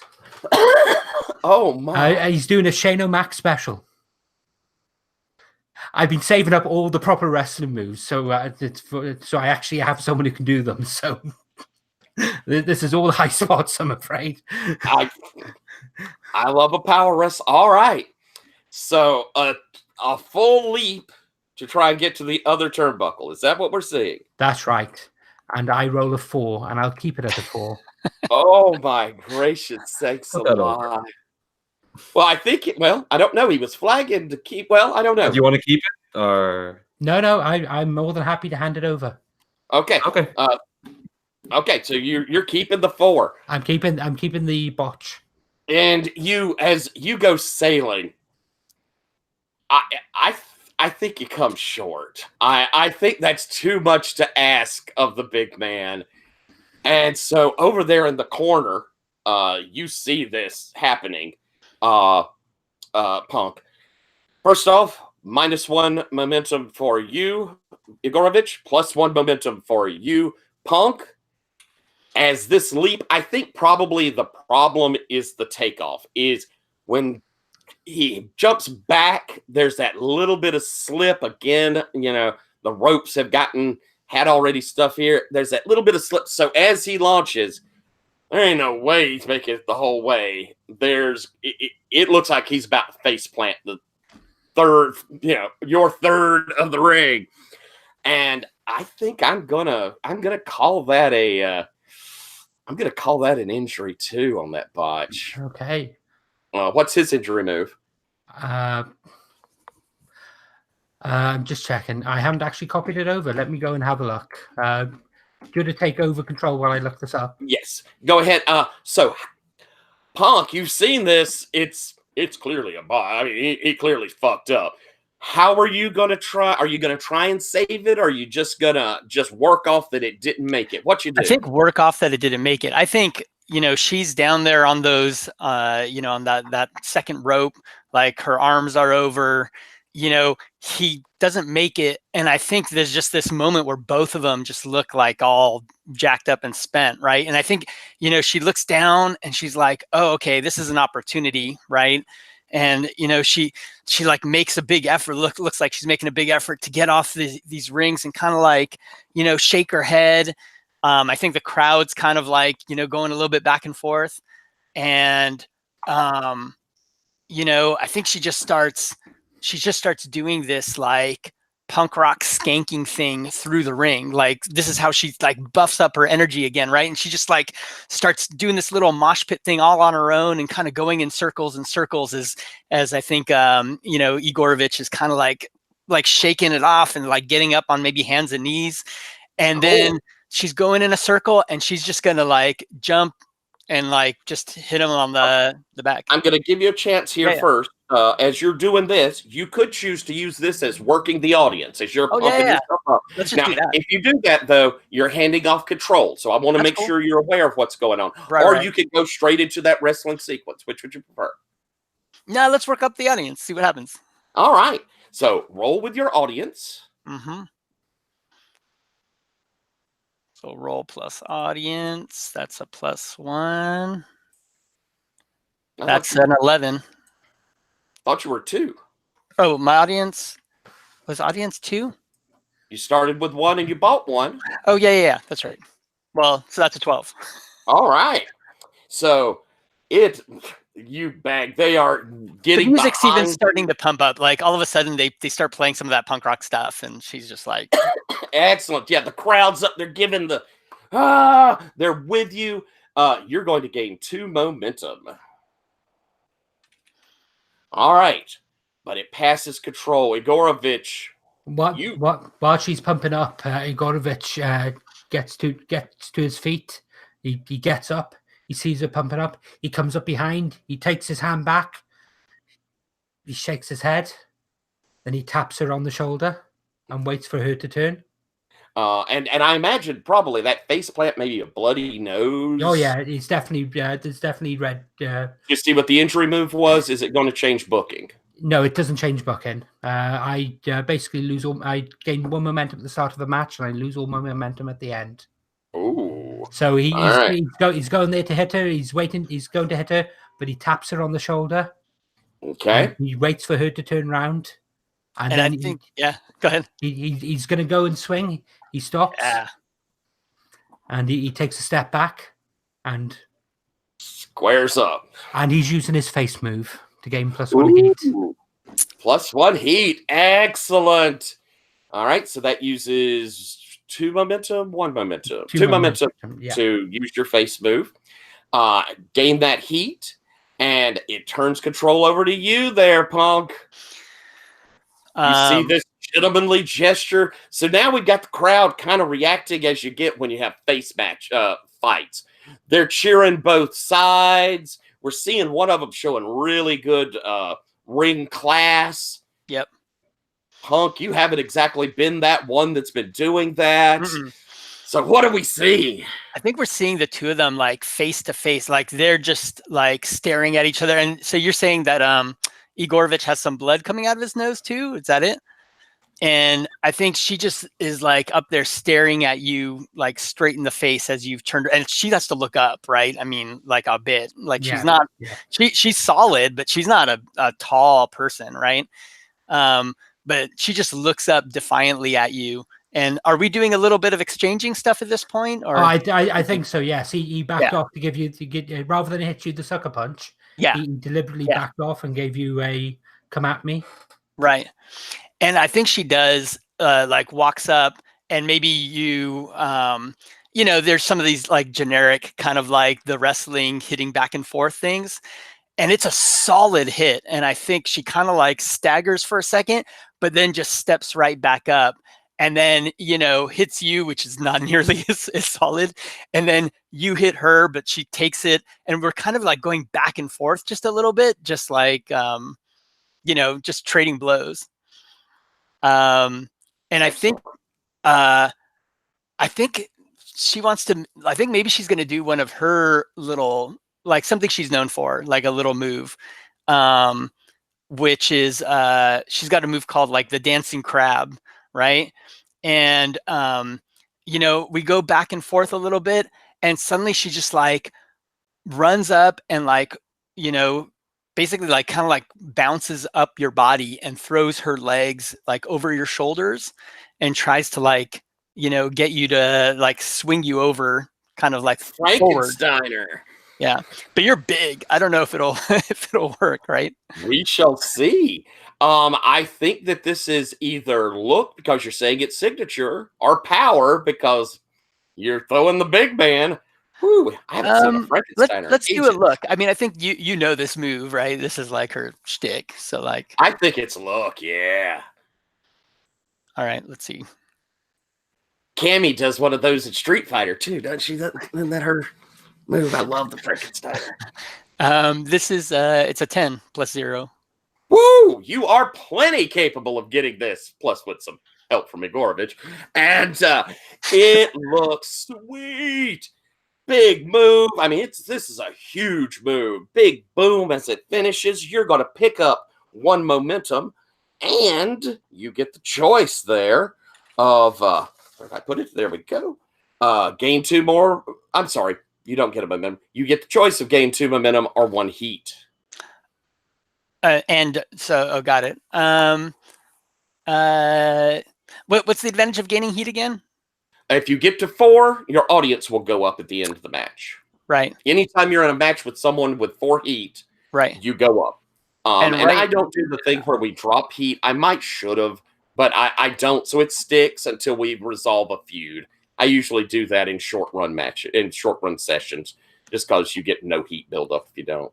Is the heat with Chaos and Igor differently? It is indeed. Yeah, it is indeed. So I think, do I just have 1 heat with Igor? I think that was from the beginning of the match or something, or yeah, it's from from your promo. Now let's take the momentum. All right, I don't plus 2 momentum. That's fine. That makes perfect sense. Yeah, because you have that feeling we're getting towards the end of the match. We're going to see an end of the match shortly. So you got control. Yeah. All right. I want to do hungry. I want to try to pull a move here. So I want this really, really bad. And like, I think like it's flipped, right? I was set to win it. And suddenly like, I saw that sign, like, once the injury happened, like, nah, we're changing this up. Right. Mm-hmm. And although like, I know heels can like change the match. But I guess Indie Darlings have a move, which is the hungry move. So I'm gonna try to prevent this. Like I'm trying to use all this momentum and all this stuff to take him down. And I think it's gonna be just like sleeper hold stuff. Like with this huge guy, like when like if Igor's still on his knees, you're gonna get a hold of him. But he's gonna like get up and like I'm like hanging there, like up in the air, right? Like, but he's just massive, like Oh, I love it. The Andre the Giant and Princess Bride takedown. Oh, I love it. Totally beautiful. All right, so you're rolling with work here. Because that's the hungry move. That's my good stat. Thank you. That's a 9 plus 2. That's 11. Woo! All right, you win. You're going to get this win, and you are going to pick 1 from the 7 to 9. And that's under match moves. That's under hungry. Under hungry, sorry.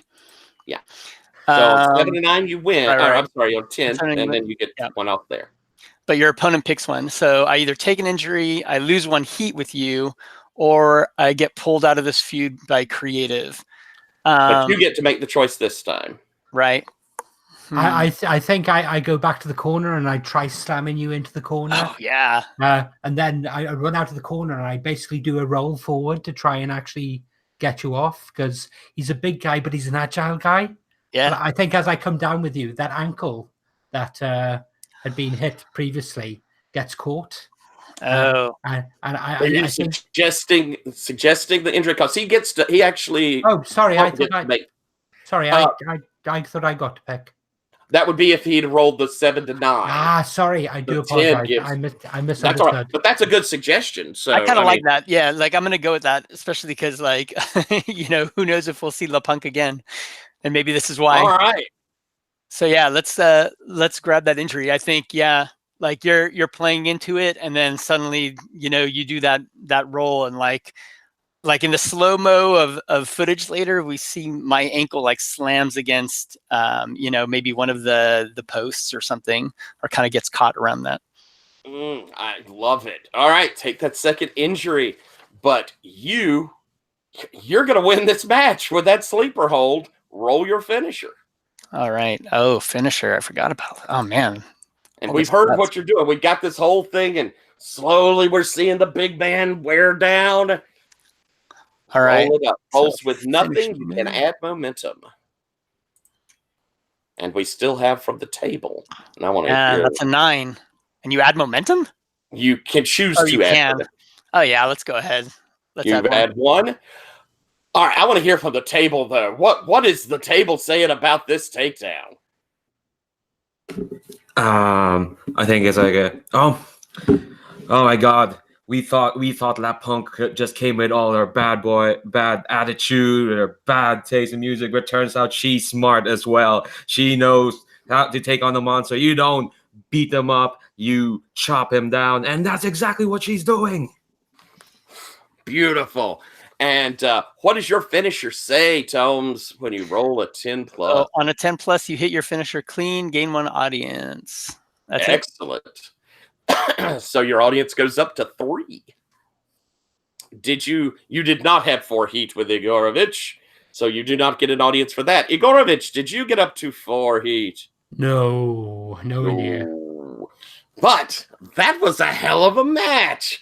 And the crowd is kind of, there's that mixed cheering. What I want to hear is after, you put Igorovich to sleep, basically. There's the flop down there. Now, and I'm just going to bring something up. I don't know how well you know wrestling, especially old wrestling. There's the tradition that you can wake someone up from a sleeper hold by giving them a hard hit to basically the base of their spine, their back. It's you back in the day, you'd put someone to sleep and then you'd get them and you'd kind of bam, pop them one in the back and they'd wake up. And that was considered a sign of respect. You were waking them up. That would be a good guy thing to do. Of course, were you really to put someone in a sleeper hold, you would probably do horrible, horrible damage to them if you smacked them in the back of the head. So it is a wrestling trope. Do you do that? Or do you put the boot to him after he's down? Are we seeing that heelishness? Or what are you doing? I think we see a little bit of heelishness. I don't think I'm like politely waking him up. I'm not like, it doesn't look brutal. Like I'm not sticking my boot on his face or something, but I think it is like putting my boot on his back and just kind of like, yeah, took him down, All right. There's the mix of the crowd because there's a little bit of that, like the kids are going, oh, that's mean, and we love it, Gordon. So you're getting kind of a spatter of boos. Your punkers, though, are like, yeah, they love it. So we've got that kind of weird thing in an audience when face matches get over sometimes. I think I do this thing where, like, again, maybe that licking thing is a big thing, but like after that, like I'll go down and like lick like the side of his head? face. Oh, Yeah. At this point, I would actually like to use my face move for chaos, if I can, please. Oh, I'm gonna all run. right. I'm gonna run it. The match is over, so I can't do a run in. right. So I'm gonna run in and I'm gonna start beating up Le Punk to save Igorovich. Oh, and what's the face move? I basically I spend 2, and in this instance, I'm using. You can show my technical expertise or show respect. In this case, technical expertise to gain +1 heat with someone. In this case, I'm gaining heat with Igorovich for actually coming to his rescue. That's a good choice. That's a nice build-up. Smart idea. I always love seeing tag teams figure a way to build their heat. All right. You come in with the save. I think there's the trade of blows probably staggers you a moment, Punk. But we're gonna. I'm guessing rather than a beat down, we instead get a ring retreat. Do you run out of the ring? Yeah, I think it's a ring retreat, but then I'm like kind of like yelling up at him into the ring and like kind of running around it as like the music's playing and whatever, kind of like avoiding him. Like maybe he's like kind of like giving me that face, like I'm gonna come at you, and I just kind of like keep running off. Right, and you've already taken the big boom that knocks you off. Yeah. and you're down there kind of guarding Igorovich. Is that what you're doing, Professor? Yes. Very much Gotcha. so. The crowd is roaring now for the Professor, and except for the punks who are giving the high sign for you. And that's how that match ends. As Igor eventually will wake up, and I imagine you help him out. No, we get the stretcher down, and I shout, Oh. "Quick, to the lab! We can improve him!" Oh my, get the electrodes. Excellent. And so he's carted off. Well, our next, it strikes me, considering how we've run these last few these sessions before. When I actually just have us do wrestling, we really get through things. We're doing pretty good on time. We have 40 minutes. Is that right? Yes, 40 minutes. This is going to be our big match with the gauntlet for Bob. Now, I want to give a second or two for Bob if you want to do something backstage, because this was sort of inflicted on you. So I want to give you a moment to go and talk to folks. But as an overview, this is micro scening. You, Reckoning. No, I'm so sorry. You, Zoe. Wolf will have come up to you and said, you know this thing that's going on that Chaos is got set up for Bob, right? Yeah, it's gauntlet match. Yeah. Using the heroes of the future thing, right? I want you to be one of those heroes.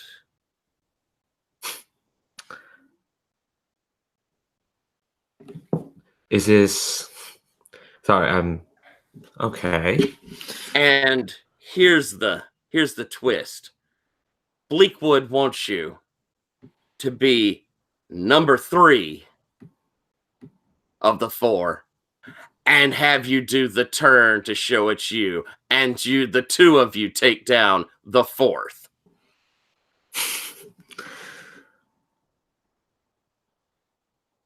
To be honest, Bleakwood, I was actually on my way to see you to talk about this whole thing with Professor Chaos. But it seems you read my mind. After all, you're the one booking the show. You know what's up. You know how the audience goes. They'll like it. It's going to give us a little heel support when we've been getting a lot of face. And, faces are fine, but everything that's good in wrestling comes from the heel. Yeah. I was going to say, it's a bit ridiculous for Professor Chaos to book a match where the heel is fighting against adversity. It's a bit counterintuitive, don't you think? So, you good with it? Oh, I'm fab with it. I'm barely broken a sweat tonight, so I wouldn't mind getting more action there. Excellent. So, that's now what we've got for this match. 5th person is you, Professor, correct? So I now have 3 of you involved in the match. I think then if, unless either one of you plans to screw around with this match, I'm going to have you, Ryan, and you, Tomes, on the table. Sound good? All right. So before we go on, I'm going to have you, Zach. Is there anything that Bob's wanting to do backstage? Okay, so what's gonna happen again? The Crush. You're gonna be in a center ring, and we're gonna have 4 cages, small cages that open into it. Right. Each one at a time. They're supposed to come out. Right. You're supposed to beat them. If you beat all 4 of them, you get the Professor in the ring. Okay. For the belt. We'll even say it's a title match. It is a title match. Okay. And so that's our setup. And I think it'll be more fun if, Bobby, you don't know that the 3rd is a plant on your side. Okay. Cool. I think this is Bleakwood's gift, but he's wanting to see if he can trust you. Right. To do the job the way you're supposed to. Sure. But I think Bobby doesn't trust Bleakwood, and so I think he shouldn't. And so I think Bobby wants to have a scene with LaPunk, just to make sure, because he still thinks that he's gonna win the title. I don't know if that was kind of like what Bleakwood told Bobby, or He told you that you'd get to go through this match and it would put you in good position to go for the title at the pay-per-view. okay, cool. So you got to figure you're going to lose this match. I mean, you're supposed to go through 4 guys before Chaos gets to you. We can't have our champ lose normally after you've already gone through 4 people. Right. Okay. I think Bobby wants to talk to LaPunk and kind of like scheme a little bit with maybe the finish of the match. Okay. So where do Punk? Where are you? I mean, you've already had your match. You know that you got your paycheck. You don't have to go do anything else after this. You could go on the table as as Punk, or you could just go in there as an announcer who has nothing to do with your character. So it's up to you what you're figuring. Hell, you might be getting dressed and planning to hit the bar. So where does he find you, Punk? And I think you find me kind of like in the back, even though Sonia or LaPunk is all has that persona of like punk rock stuff, and she always looks like that, like even out of the ring and whatever. She doesn't drink. She's totally like straight edge and whatever, right? And I think like she's just in the back there, and she's got this ice pack on her ankle, right? Yeah, I think she's just like there looking a little bit probably despondent. Like, yeah, she won, but like also she's like, fuck, I don't know what this is going to, like, what's going to happen out of this, right? And she doesn't really, I don't think she knows too many people here, right? She's used to kind of like, she's a little bit distant from some of the other folks, like thus far, right? And so you see Bobby come in through the locker room just looking for LaPunk, because he was looking for her. And he sees her and says like, hey buddy, Sonia, is it? And I think it takes a minute or two because like maybe you don't see it, but she's like listening to her music, right? And then finally, like she takes off her headphones and she's like, yeah, what can I help you with? Mr. Cross. I think she says Mr. Cross. And Bobby says like, oh, I just want to say I really dug your match there tonight. I think it's one of, I think the company right now has been full of not very good wrestlers, I would say. And, like seeing you wrestle tonight put a lot of hope within the company, at least for me, to want to work here more, because honestly, it hasn't been that exciting. But we can talk about it later. So I'm just gonna tell you that. She's like, oh, thanks, Bob. Like she just switches to like first name after that first thing. But she's like, then she gets this look on her face, kind of like she sees you standing there, and she's like, and Professor Chaos, what do you think about him? I don't know. I mean, he seems pretty unchaotic for Chaos. Well, you know what? Let me tell you, just right off the bat, been working with him for quite a while now. You don't like the guy. Just want to be honest with you. And what I saw tonight, I think, I could see you and I, or I see a future you in the company, and there's been several instances where Professor Chaos kind of been screwing with me backstage, and I'm just not a big fan of that. It's just like making a really unhealthy working environment, honestly, and I don't like that. And I've been trying really hard to keep everyone safe from him. I'm just safe to say that I want you to help me. And so I think like up to that point when you first said what do you think of them? And I was still playing like in Fantasyland, right? Like you're talking about the character, right? And then I hear all this, I'm like, oh, got it. This is like, this is the politics now that we're talking about, right? This is Harry. We're talking about Harry here. Yeah. And I'm Bobby like, is such a shit stir. and I'm kind of like listening and I'm shaking my head and I'm like, so is this Bloody Bob Cross talking? Is this Bob talking, or is this management talking? This is Robbie. You can call me Rob if you want. Yeah. Hair's been kind of like intervening with my personal life outside of the ring, screwing with my family, and I just I don't like that. It's not good for if you could do it to me, you could do it to anyone else. And I've seen he's trying to do it with other wrestlers too, and I don't want that to happen to anyone else. I think we see Sonya get really uncomfortable, right? And she's just like it almost looks like she's about to like just say, I don't want to be involved with this shit, right? But she's like, okay, so what are you asking for then? All right. Like, what are you asking for concretely? Tonight, what do you need? I'm going to lose. That's what the booking says. I mean, I think that's what they're gonna put me. And it's honestly, that's been what they've been doing with my character. They've been making me lose all the matches. So I'm not trying to overwrite the booking or anything. I just want you to help me to make it not look like a good. I don't want to lose in a good way. You see what I'm saying? I want him to win weakly. Maybe we can just do like after you. I'm probably not gonna sell his finisher or something like that.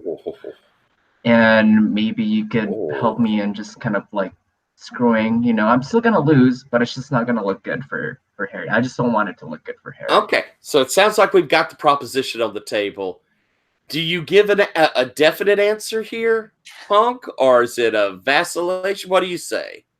I think we're going to wrap the scene. Yeah, no, I think I give definitely like something that's not 100% reliable, right? It's kind of like, well, I was supposed to go see a show, but I'll see what I can do, like that kind of thing. And I'm definitely in my head, I'm like, ooh, how can I spin this? How can I work this to my advantage? Like, but I'm not 100% convinced. But I mean, I'll show. Like, I don't know exactly what I'll do yet, but I'll show.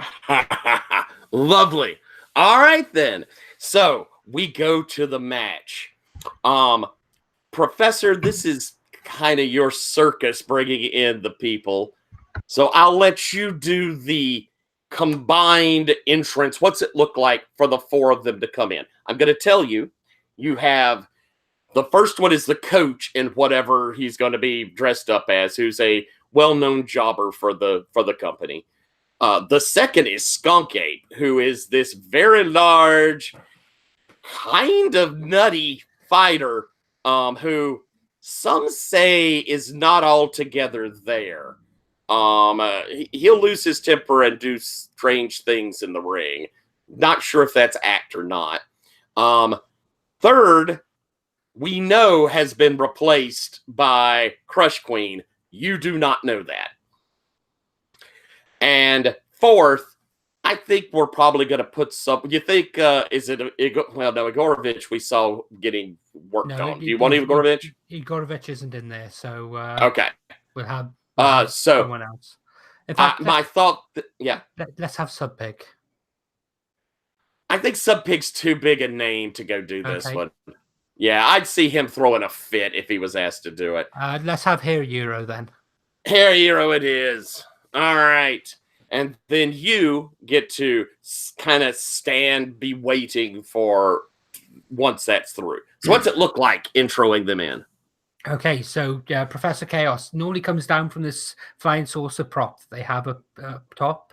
This time he actually comes down the ramp, comes up to the big portal.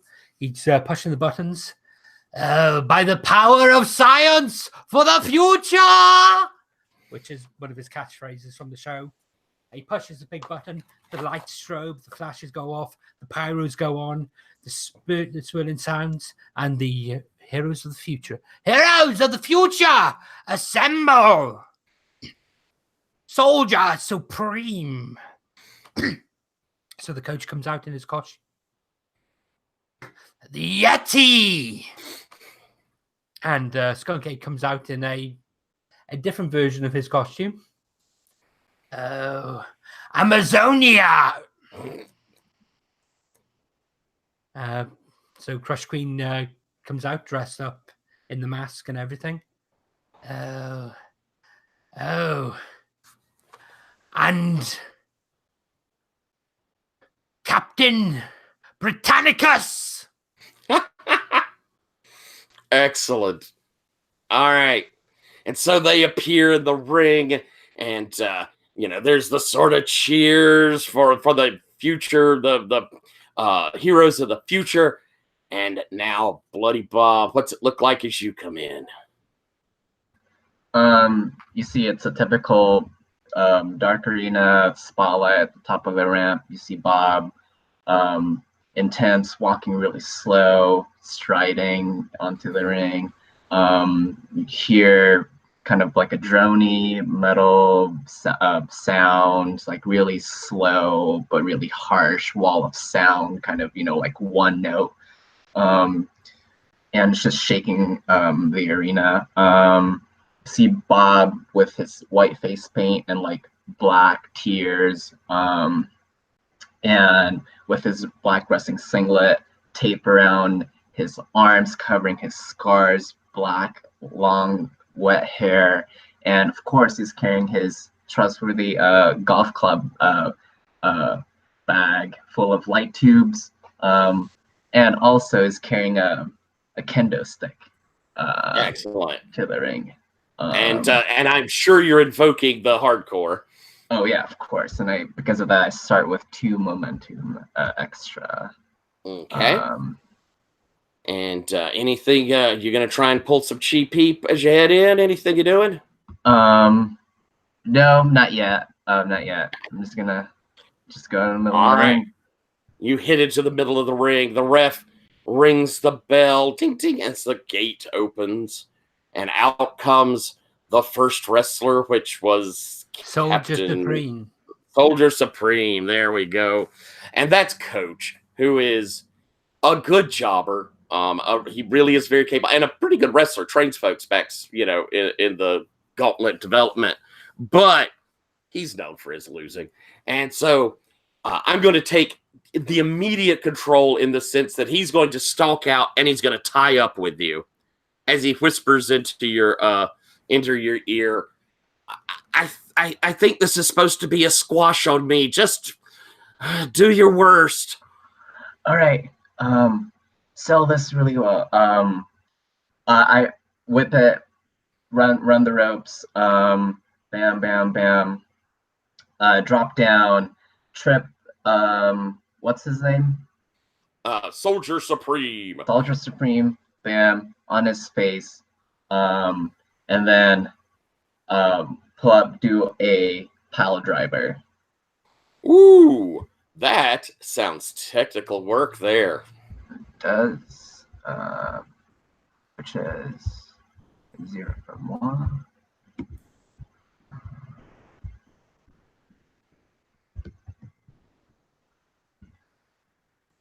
And remember, we have 2 folks on the table. That's you, Tomes. That's you, Ryan. And you can each put over a wrestler. Combined, you can put over a wrestler once. Each wrestler can be put over once. How many momentums do you start with if you have 3 audience? Is it 3 audience, I believe, starts with 2. Okay. You start at a 4, but you got 2. Okay. All right. So because at 4 I rolled a 6, I'm gonna spend 1 momentum. Good choice. 3. So and are you taking the momentum back, or are you holding on control? I want to take the momentum back and give it to Soldier Supreme and see what he's gonna All right. Soldier Supreme sells that pile driver. He's kind of wiggling in the middle. You see him kind of get up to his hands and knees, and he leaves it good and open for you to come in, and you do a kick to the head. He stumbles back, pulls himself up on the ropes, and he comes in, as you're coming in kind of confident, he's going to bounce off the ropes to come in with a lariat. But as he comes in with that lariat, you're able to counter. What do you do? Grab the arm, and then kind of just wrench it to his back, and then a rear naked chokehold from the back, and just kind of like strangle him. Like, You try to choke him out? choke him out while I also bite his ear, kind of. Not really. Oh. Ah! All right, that sounds like look. Yep, it does sound like a look. And Am from I the a table, look? not Raphael, because Raphael would not say this. 0. Yeah. Well, this is looking bad for Professor Chaos. I mean, just look at how vicious he is already. Chaos hasn't had a chance once he makes it through this gauntlet. Nice. Roll the 10. 10. What? Did you put him over? You weren't putting him over. You were just making a comment, right? No, I was just making commentary. All right. So you get a 10. Uh-huh. Oh, excellent. Go ahead then with your 10. You could gain 2 momentum, or you could gain 1 heat with your opponent. And this, I think, is with Chaos. Chaos, You could pick okay. up heat with Chaos if you I think want. we're already on 4, right? You may be. So I'm just gonna gain 2 momentum. That's what I'm Right. You're not picking up with the coach in this instance. And you choke him out. He's down as he goes down, the ref rings the bell. Yes. Can I interrupt? You can. So as the coach as Soldier Supreme is in the sleeper hold, I'm there trying to get the crowd to chant on with him, trying to get the soldier to fight back. I'm trying to work the audience. And so he'll do the arm roll of work the audience if you'd like. I have too many screens open. I keep on doing this.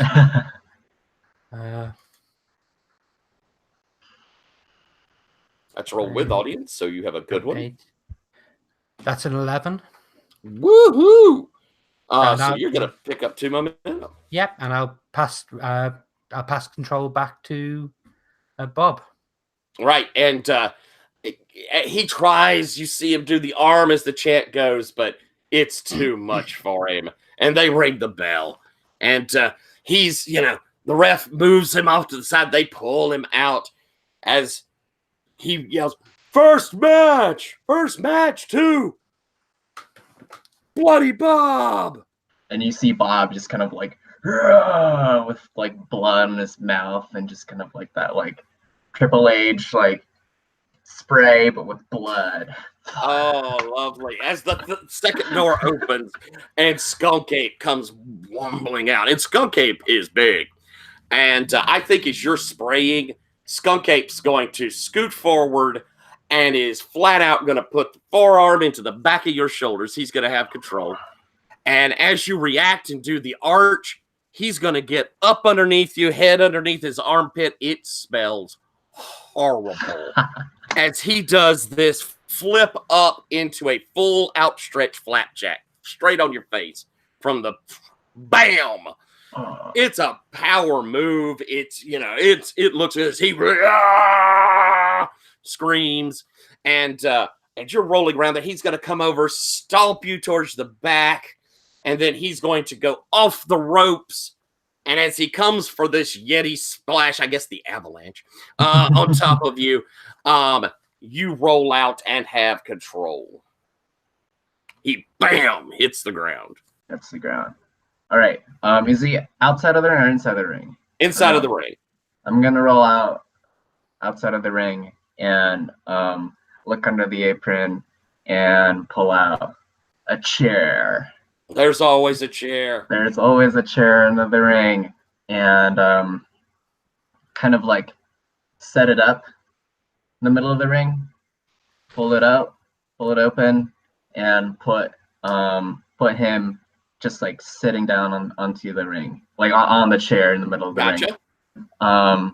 And then I run the ropes a couple times to gain momentum, and a drop kick, bam, onto him. Oh, excellent. That sounds technical. Unless you think this is more of a look, since you're doing kind of a signature punky thing, or it could be hardcore violence if you want. I'm just gonna make it technical, which is work, yeah? Yep. All right. Because it sounds like, it's like trying to show his chops. Right. And not actually kill this man. And not actually kill that man. Rolled a 4. Ooh. I am going to spend... I'll skip it a bunch. Like, yeah, why not? All right. It's awful early to see if the table wants to help. I might suggest Yeah, I think it's not, but I think as you're coming across there, I think Skunk Ape would prefer not to be hit by this drop kick while he's sitting on the chair, and I think he flinches. I think he bails. So as he pulls off the side of the chair, instead your leg goes through, and through your weight it goes crump. Oh. And there is a nasty gash where this thing opens up your shin, and you are copiously bleeding down your leg, and you're taking an injury. What's your injury move? Let's see here. Let me open it up just a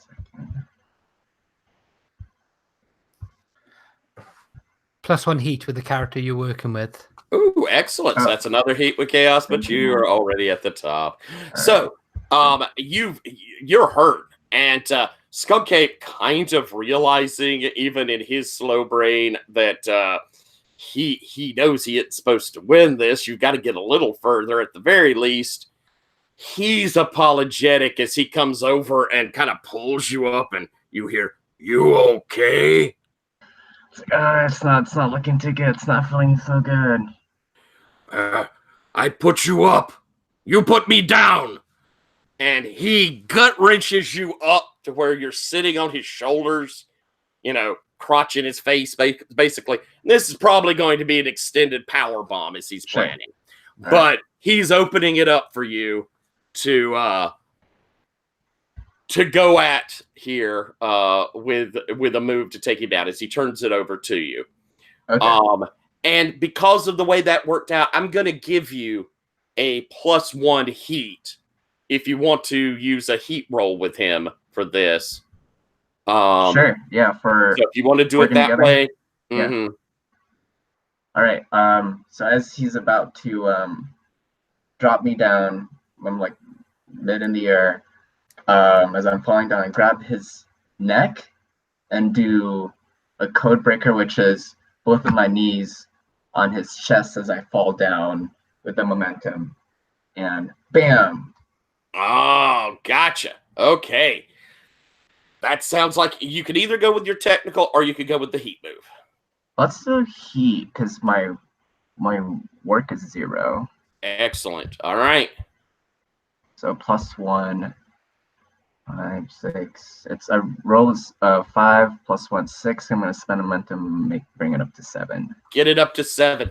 You pop him down. You taking the momentum back? I would.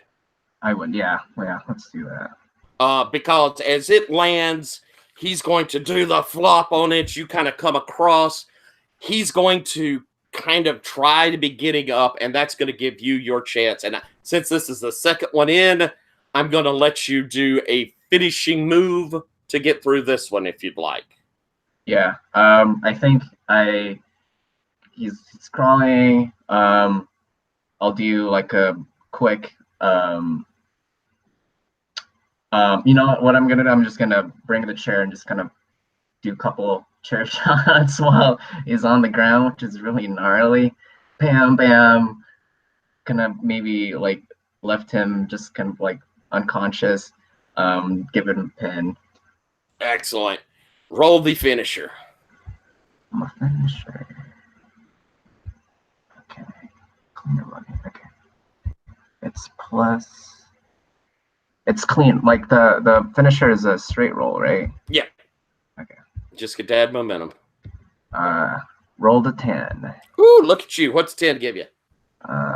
Hit your finisher clean or bloody. Choose whether you or your opponent gains 1 audience. Of course, I'm going to gain an audience. Oh, you selfish person. You gain that audience. What's it take you to? 4. 4. Whoever was at 4 will drop by 1. All right. And so, which gives baby Crush Queen a second chance to hit 4. Good. Double up on some advancement here. Once per episode. Oh, that's true. Once per episode. Oh, darn it. All right. As he's out, the ref, ding, ding, ding.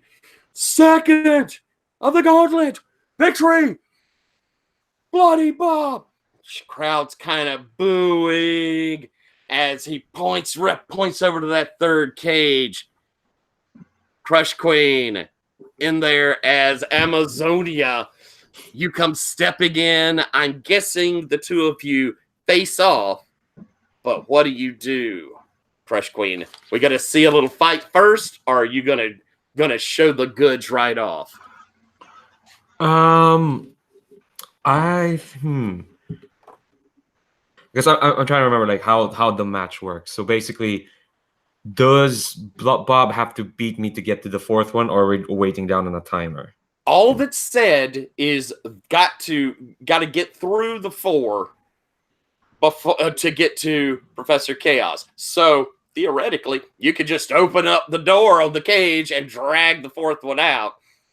The two of you together, beat him up. Now, then you'd have to do the honors. You'd have to step out of the ring, somehow lose to hand it over to the win. But, Yeah.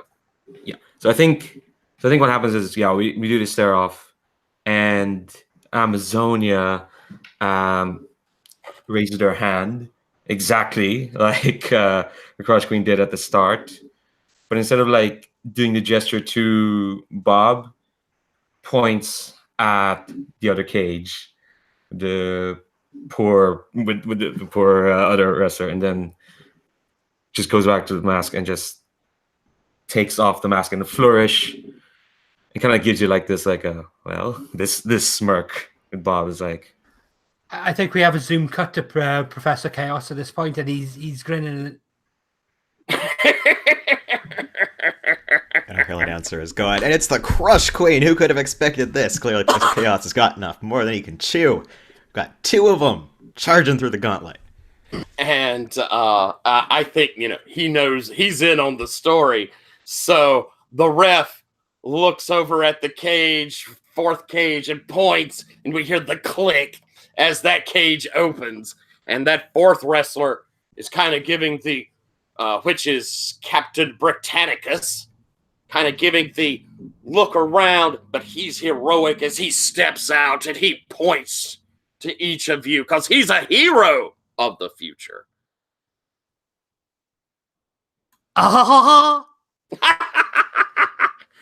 So you've got control, Crush Queen. What you doing?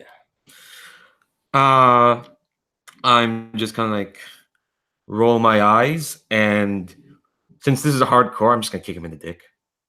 Oh Lord, a big old crotch kick. All right. That sounds like look or hardcore violence. Oh man, Or working real stiff. Ooh, kind of is working real stiff, I guess. I don't know, Britannicus. Ooh, poor guy. Yeah, poor guy. Yeah, no, it is. This poor old hair hero. He's not such a bad guy. I think it's because my reel is pretty good. I think it is working real stiff. You can also do the hardcore violence. Okay, but you're working real stiff. So you're really going to kick this poor guy in the crotch. Roll it up. That's an 8. All right. Unless you're changing anything, keep in mind, table, this is a new wrestler you can put over. And with an 8, you get to pick one. You injure your opponent. The match ends in a no contest, overriding Creative's booking, or your opponent loses 1 audience. Now, is that Captain Britannicus? No, that would be that would be Captain Britannicus. Yeah. Yeah, I'm not going. Yeah, because I think I actually really just don't want. I just wanted to kick him in the dick. I don't want to injure him because I was setting him up for Bob, basically. You can okay. Well then, do you want to stick with the working real stiff? Yeah, because it's already rolled, and the thing. Okay. So you want to have maybe the match end in a no contest as our hero just doubles over and rolls out, and all right, he his eyes bulging as he fuck you, I'll remember this, you bitch, and rolls out of the ring, kind of at the side. He's looked up at the ref, fuck you. He's mad. He's dropped the fake European accent he usually uses even in the back. He's gonna. You have made an enemy, Crush Queen. As I whisper like a quick sorry. As the ref kind of looking at this and looks at the two of you and 1, 2 gets to the 10 count on Britannicus. What does the table say, Tomes? So I think, and I'm going to retcon a little bit. I think what's happened, like, the table has like normally like 1 or 2 announcers or whatever, right? I think there's like 2 stock announcers that we're used to seeing. But I think early in this whole series, we see LaPunk just kind of like show up, pull up a chair, stick her feet up, like she has her feet crossed and like up on the table, just like being a dick. And the whole time she's kind of like made some comments. She's usually listened to her music, kind of paying attention, kind of not.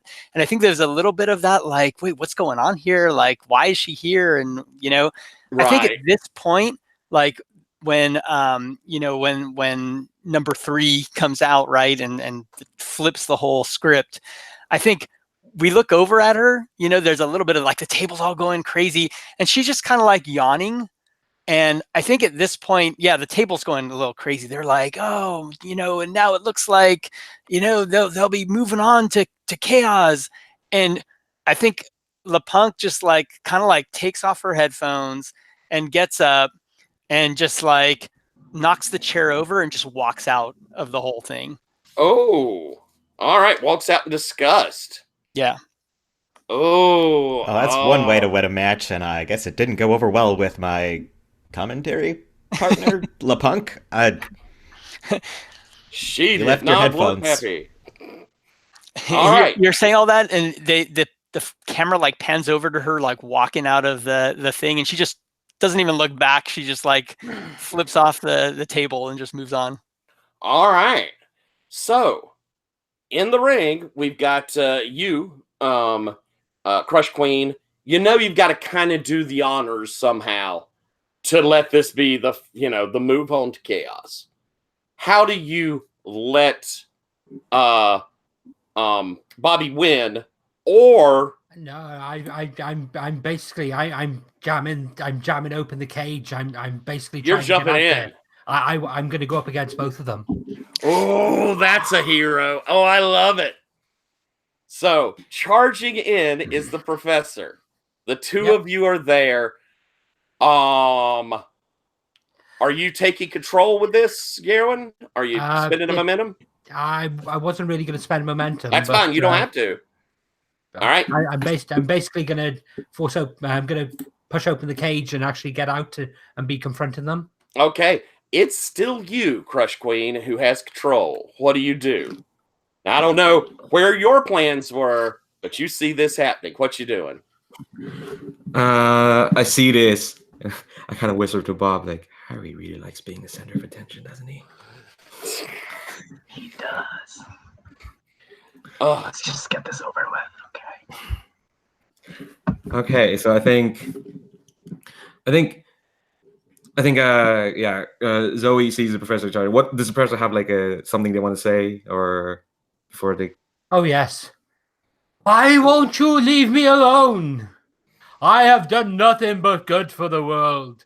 What evil possesses you that drives you to come at me? I think at that, Zoe's gonna roll her eyes at the audience and at Bob, and does her like just punch him in the face. So you go in and just start wailing. All right. As soon as Professor's done with it, I'm just like, oh, off and just start. All right. We're at time. At which point, as she comes in, I'm going to use my Technico move, and the hand reaches out of the actual darkened cage behind her and grabs her hand as it comes in.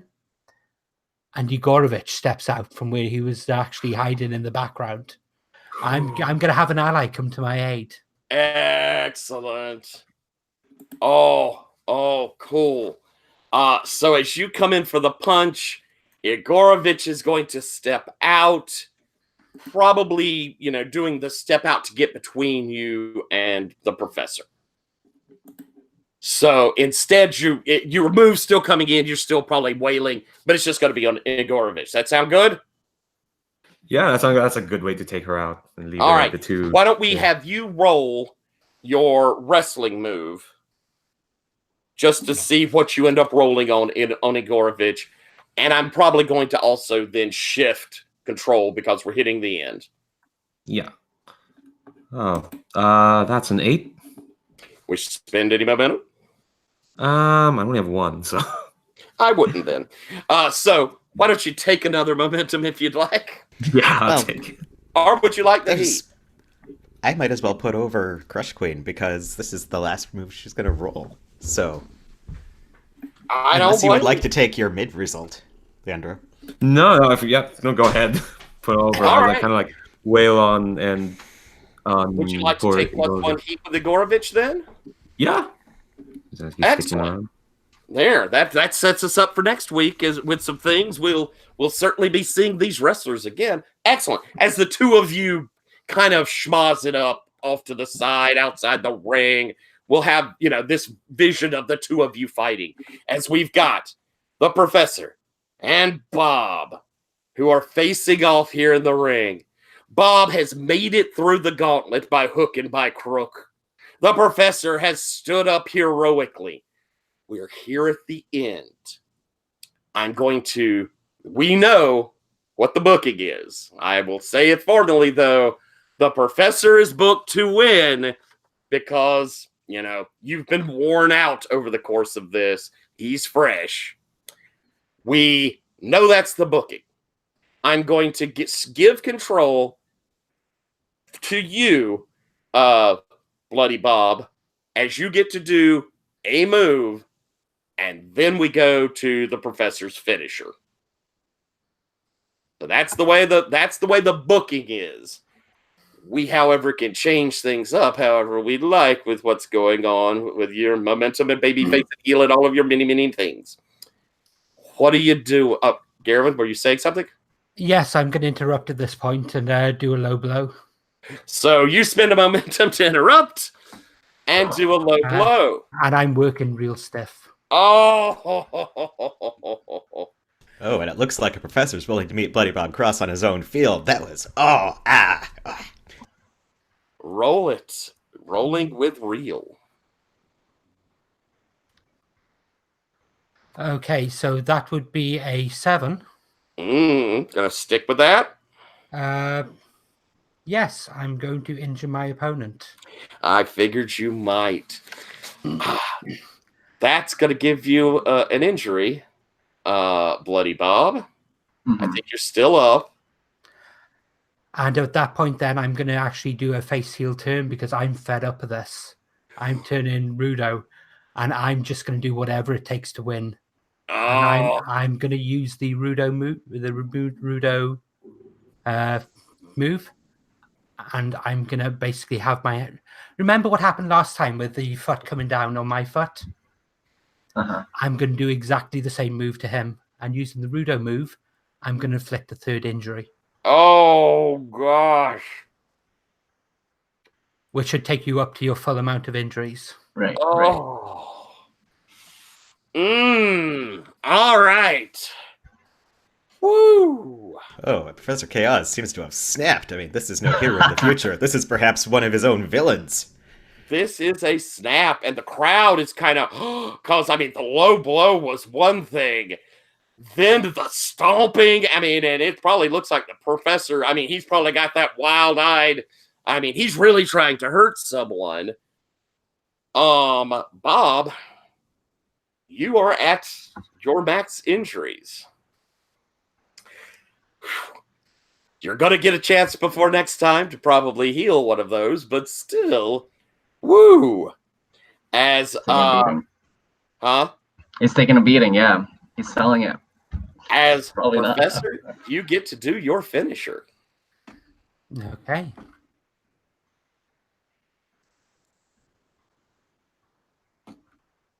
That would be a 5. Would you care to spend any momentum, or do we hear anything from I the have table? 1 momentum left. Ooh. And we only have one person left at the table. Now, you're playing the announcer. Yeah, and unfortunately, I already committed to being a heel announcer. So I'm like, oh, yeah, it's finally the professor joins the right team. And he's, man, this is what I always knew he could do if he just let loose and stopped worrying about being a hero of the future. I mean, I don't know why you're booing. This is perfect. This is what we always wanted. Lovely. You are put up to the 7-9. What does that give you, Garwin? On the 7-9 for my finishing move, it's close but not enough. I gain 1 momentum. Hang on 1 second. Sorry, on the 7-9, it's close enough. Gain 1 momentum. You gain a momentum as I think that Bob has like no fight left to try and kick out of this. This ref actually probably comes over and really quick counts it and is trying to like maneuver, push you off, Professor, and covering Bob. And we see him do he gives a quick X, which is his which is in ring terms, we got an injured wrestler. And so we see a run-in of quite a few of the wrestlers who are grabbing hold of the Professor, I imagine struggling. We've got Igorovich, who's over there with you, Crush Queen, who looks at you and goes, "Oh shit!" And Fit. Yeah, oh fit. And we end this session with them carting off Bloody Bob. Anyone? Did you want to say something, Ryan? I was going to say, as we're wrapping this up, the commentator is losing his mind, going like, "Oh, and it's taken everybody to pull it back." I mean, this is a new chapter in the story of Professor Chaos. I'm so excited to see what he brings next week. And yeah, shut up! I don't know why you're booing. Stop! This is awesome. I think La Punk comes back to get her headphones, and she like leans down. She's like, "That was fucked up," and she turns and walks off. Oh, as if we needed more evidence that La Punk has no taste at all. Yes, this is amazing, folks. Bob, did you have 4 heat with Professor Chaos? Are you at 3 or lower audience? You have 4 audience? Did you get that earlier this match? Or this session? What? I think I did. Because we had someone, I know someone else has gone up to 4. Yeah, Crush Queen's bumped down, so. But I remember, because I rolled a 10. I rolled a 10 with my finisher with the squash on the first one, right? Yeah, partway through, and Gerwin had already used the one move and couldn't bump back up. All right, so you have hit 4 in a match. That means you will get an advance, which will let you heal one of your injury boxes. Because you hit 4 before, I believe. Gerwin, you have 4 heat, I believe, with... Yeah. And you have 3 or less audience, don't you? Yes, I do. And so you will go to 4. Bloody Bob, you sink down to 3. And Gerwin, you get an advance. Crush Queen, did you have 4 with anybody in this match? Let me check. No, sadly not. And so the credits begin to roll. We had a huge schmoz at the end of the match, and that, I think, is our session. Boy, howdy. A much less chaotic than last time, but I still think wild and exciting session of WWW. And we will next time have the battle for the belt, and I think we've seen some chances here for some interesting stuff. maybe end up with a triple threat in that. Who can say? I know that we've got the big match with Kraken, Harbinger, and the Reckoning that will be on the card. So neat stuff. Tomes, thank you so much for hopping in for one session. Made a huge impact on this. We are at 10 after our time, so I'm going to say that I don't want to roses and thorns or anything, but if folks have a moment, if not, you can drop out, but if folks have a moment, why don't we do just a list of stars real quick to end on a big high note? Zach, would you like to give some stars? Good. Yeah, I'd like to give a star with to Tomes. Thanks for playing today. I really like that that our interaction and the backstage there, and kind of like figuring out like what Sonia's like, and then what she's all about, and kind of like her shtick and the commentary table. I think that was really nice. It was like a good look into Sonia. So I also have to go, but that's all I could do. Cool. So, all right. Thank you. See you next week. Great playing with you. Tomes, would you like to hand out a star? Sure. It's been a long time since I've played this game, and I forgot like how over the top it can be. I'll say thanks, Gerwin, for like bringing that, like just like straight up weirdo role play stuff off the, like that was just good. Like it kind of got me into the zone again. Like, oh yeah, that's what we bring to this game. I forgot it. Like that was the first, I think before anybody else had a chance to speak, you were already talking as like Professor Chaos. I was like, oh right, this game. So thanks for like quickly putting me in the zone. Awesome. Thank you. Ryan, stars? Star for the entire Master, she was mouthed upon scene, because I was dying. It was amazing. Excellent. Thank you very much. Leandro, any star? I didn't get to see much backstage politicking, but I can still feel it from that damn professor. So that's a start to go in, because, yeah, I still, I thought I would forget everything he's done in the 2 sessions on here. No, it's all still there. Glad to see a lot of wrestling today. It's very fun to see. The reckoning has changed so much. I don't know what happened. Why she's shilling merch all of a sudden?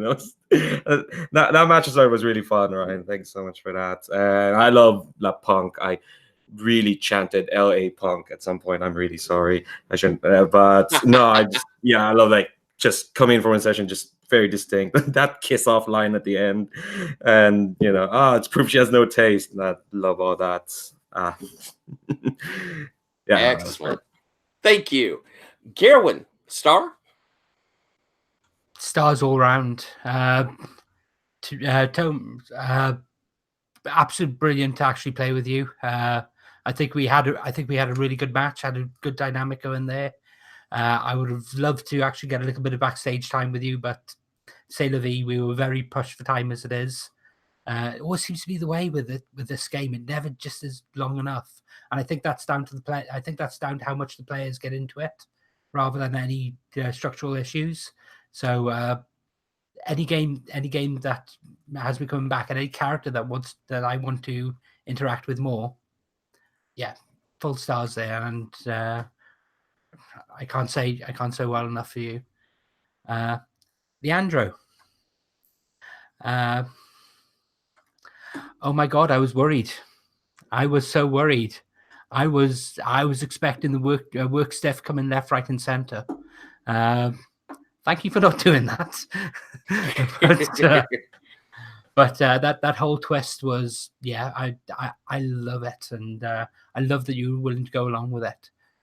The professor is the villain of this piece, and I think actually having the heroes turning around and having that moment together actually worked really well narratively. I thank you for just going all in with that. Ryan, still love the reckoning. Really wish I could actually interact with you more, but I'm so wrapped up in this with this feud with Zach. It's starving of oxygen for other interactions. But again, huge fun to role play with. I would have you at any of my games. I can't really say more. And Zach takes everything I throw at him and comes back again for more. He buys into it, and again, that sort of player that adds to the story and cooperates and actually builds on what's there. Hearts. Awesome. And Tyler, I always forget this. There's a reason I signed up for your Fireships game without actually looking at the time. It's because any game run by you, I will be on board with, and tonight's just proof of that. Thank you very, very much. I want to give stars to, as I said before, Tubbs, you really came in here and just hopped into it, had the full, grasp of what was going on. You got a part of it. I loved your interaction with Bob, because it was sort of that thing of, Chaos is a bad guy. Harry's kind of a villain, but Bob's gotten obsessed. I mean, Bob is not blameless in what's going on here. So I mean, it was neat to see you do that sort of, I don't know, buddy. And then your reaction at the table was brilliant. I thought your match was good. You were so good stepping in. Thank you so much. To the other three of you, huge, massive stars for how I think we developed a story. And to Zach, developed a story that's going to lead us to a really nice climax, I think, in this pay-per-view. I think it's just the four of you next time around. I think that's all we have. And with that in mind, I'm not going to cry over it, because I think that we can wrap our stories beautifully. I definitely see where maybe Crush Queen has put herself into this fight for the belt at the end. And I think we could see some fun, interesting things of what people are willing to do to get the gold. I think that might be an interesting story when we hit the pay-per-view. I'm loving what you've got, Ryan, going with that move into the big match. I mean, that's it's not for the belt, but that's what everybody's been aching to see, is these monsters and the David versus the Goliath sort of thing, or Jason out there, fighting off the Kraken or whatever. There's a lot of coolness going on. So I'm looking forward to that. I think we're going to have, especially with four of us, time for us to do some of the interpersonal things and hit our big matches. So huge stars to where we've gotten to and how well you've each done. It's amazing to have watched. And I've loved this story. And I got to tell you, that Zach and Jeffrey Bleakwood scene may be one of my favorites ever, because Bleakwood really laid it down to him. He really told him, you got to get your ass in gear with what the deal is. And Zach still stood up and said, nope. And the ironic thing? Everything Jeffrey said, yes. If we had the chance to actually talk, the reason that Chaos had actually set this up was for Bloody Bob to look good. Right. I mean, it was custom made to have him there. And so, again, it's just neat to see Bob shoot himself in the foot over and over. All right. Thank you all for playing. I hope you had fun. I had a blast. I love each and every one of you. You're some of my favorite people in the world to play with. Folks at home, I hope you enjoyed this. And if you did, watch more.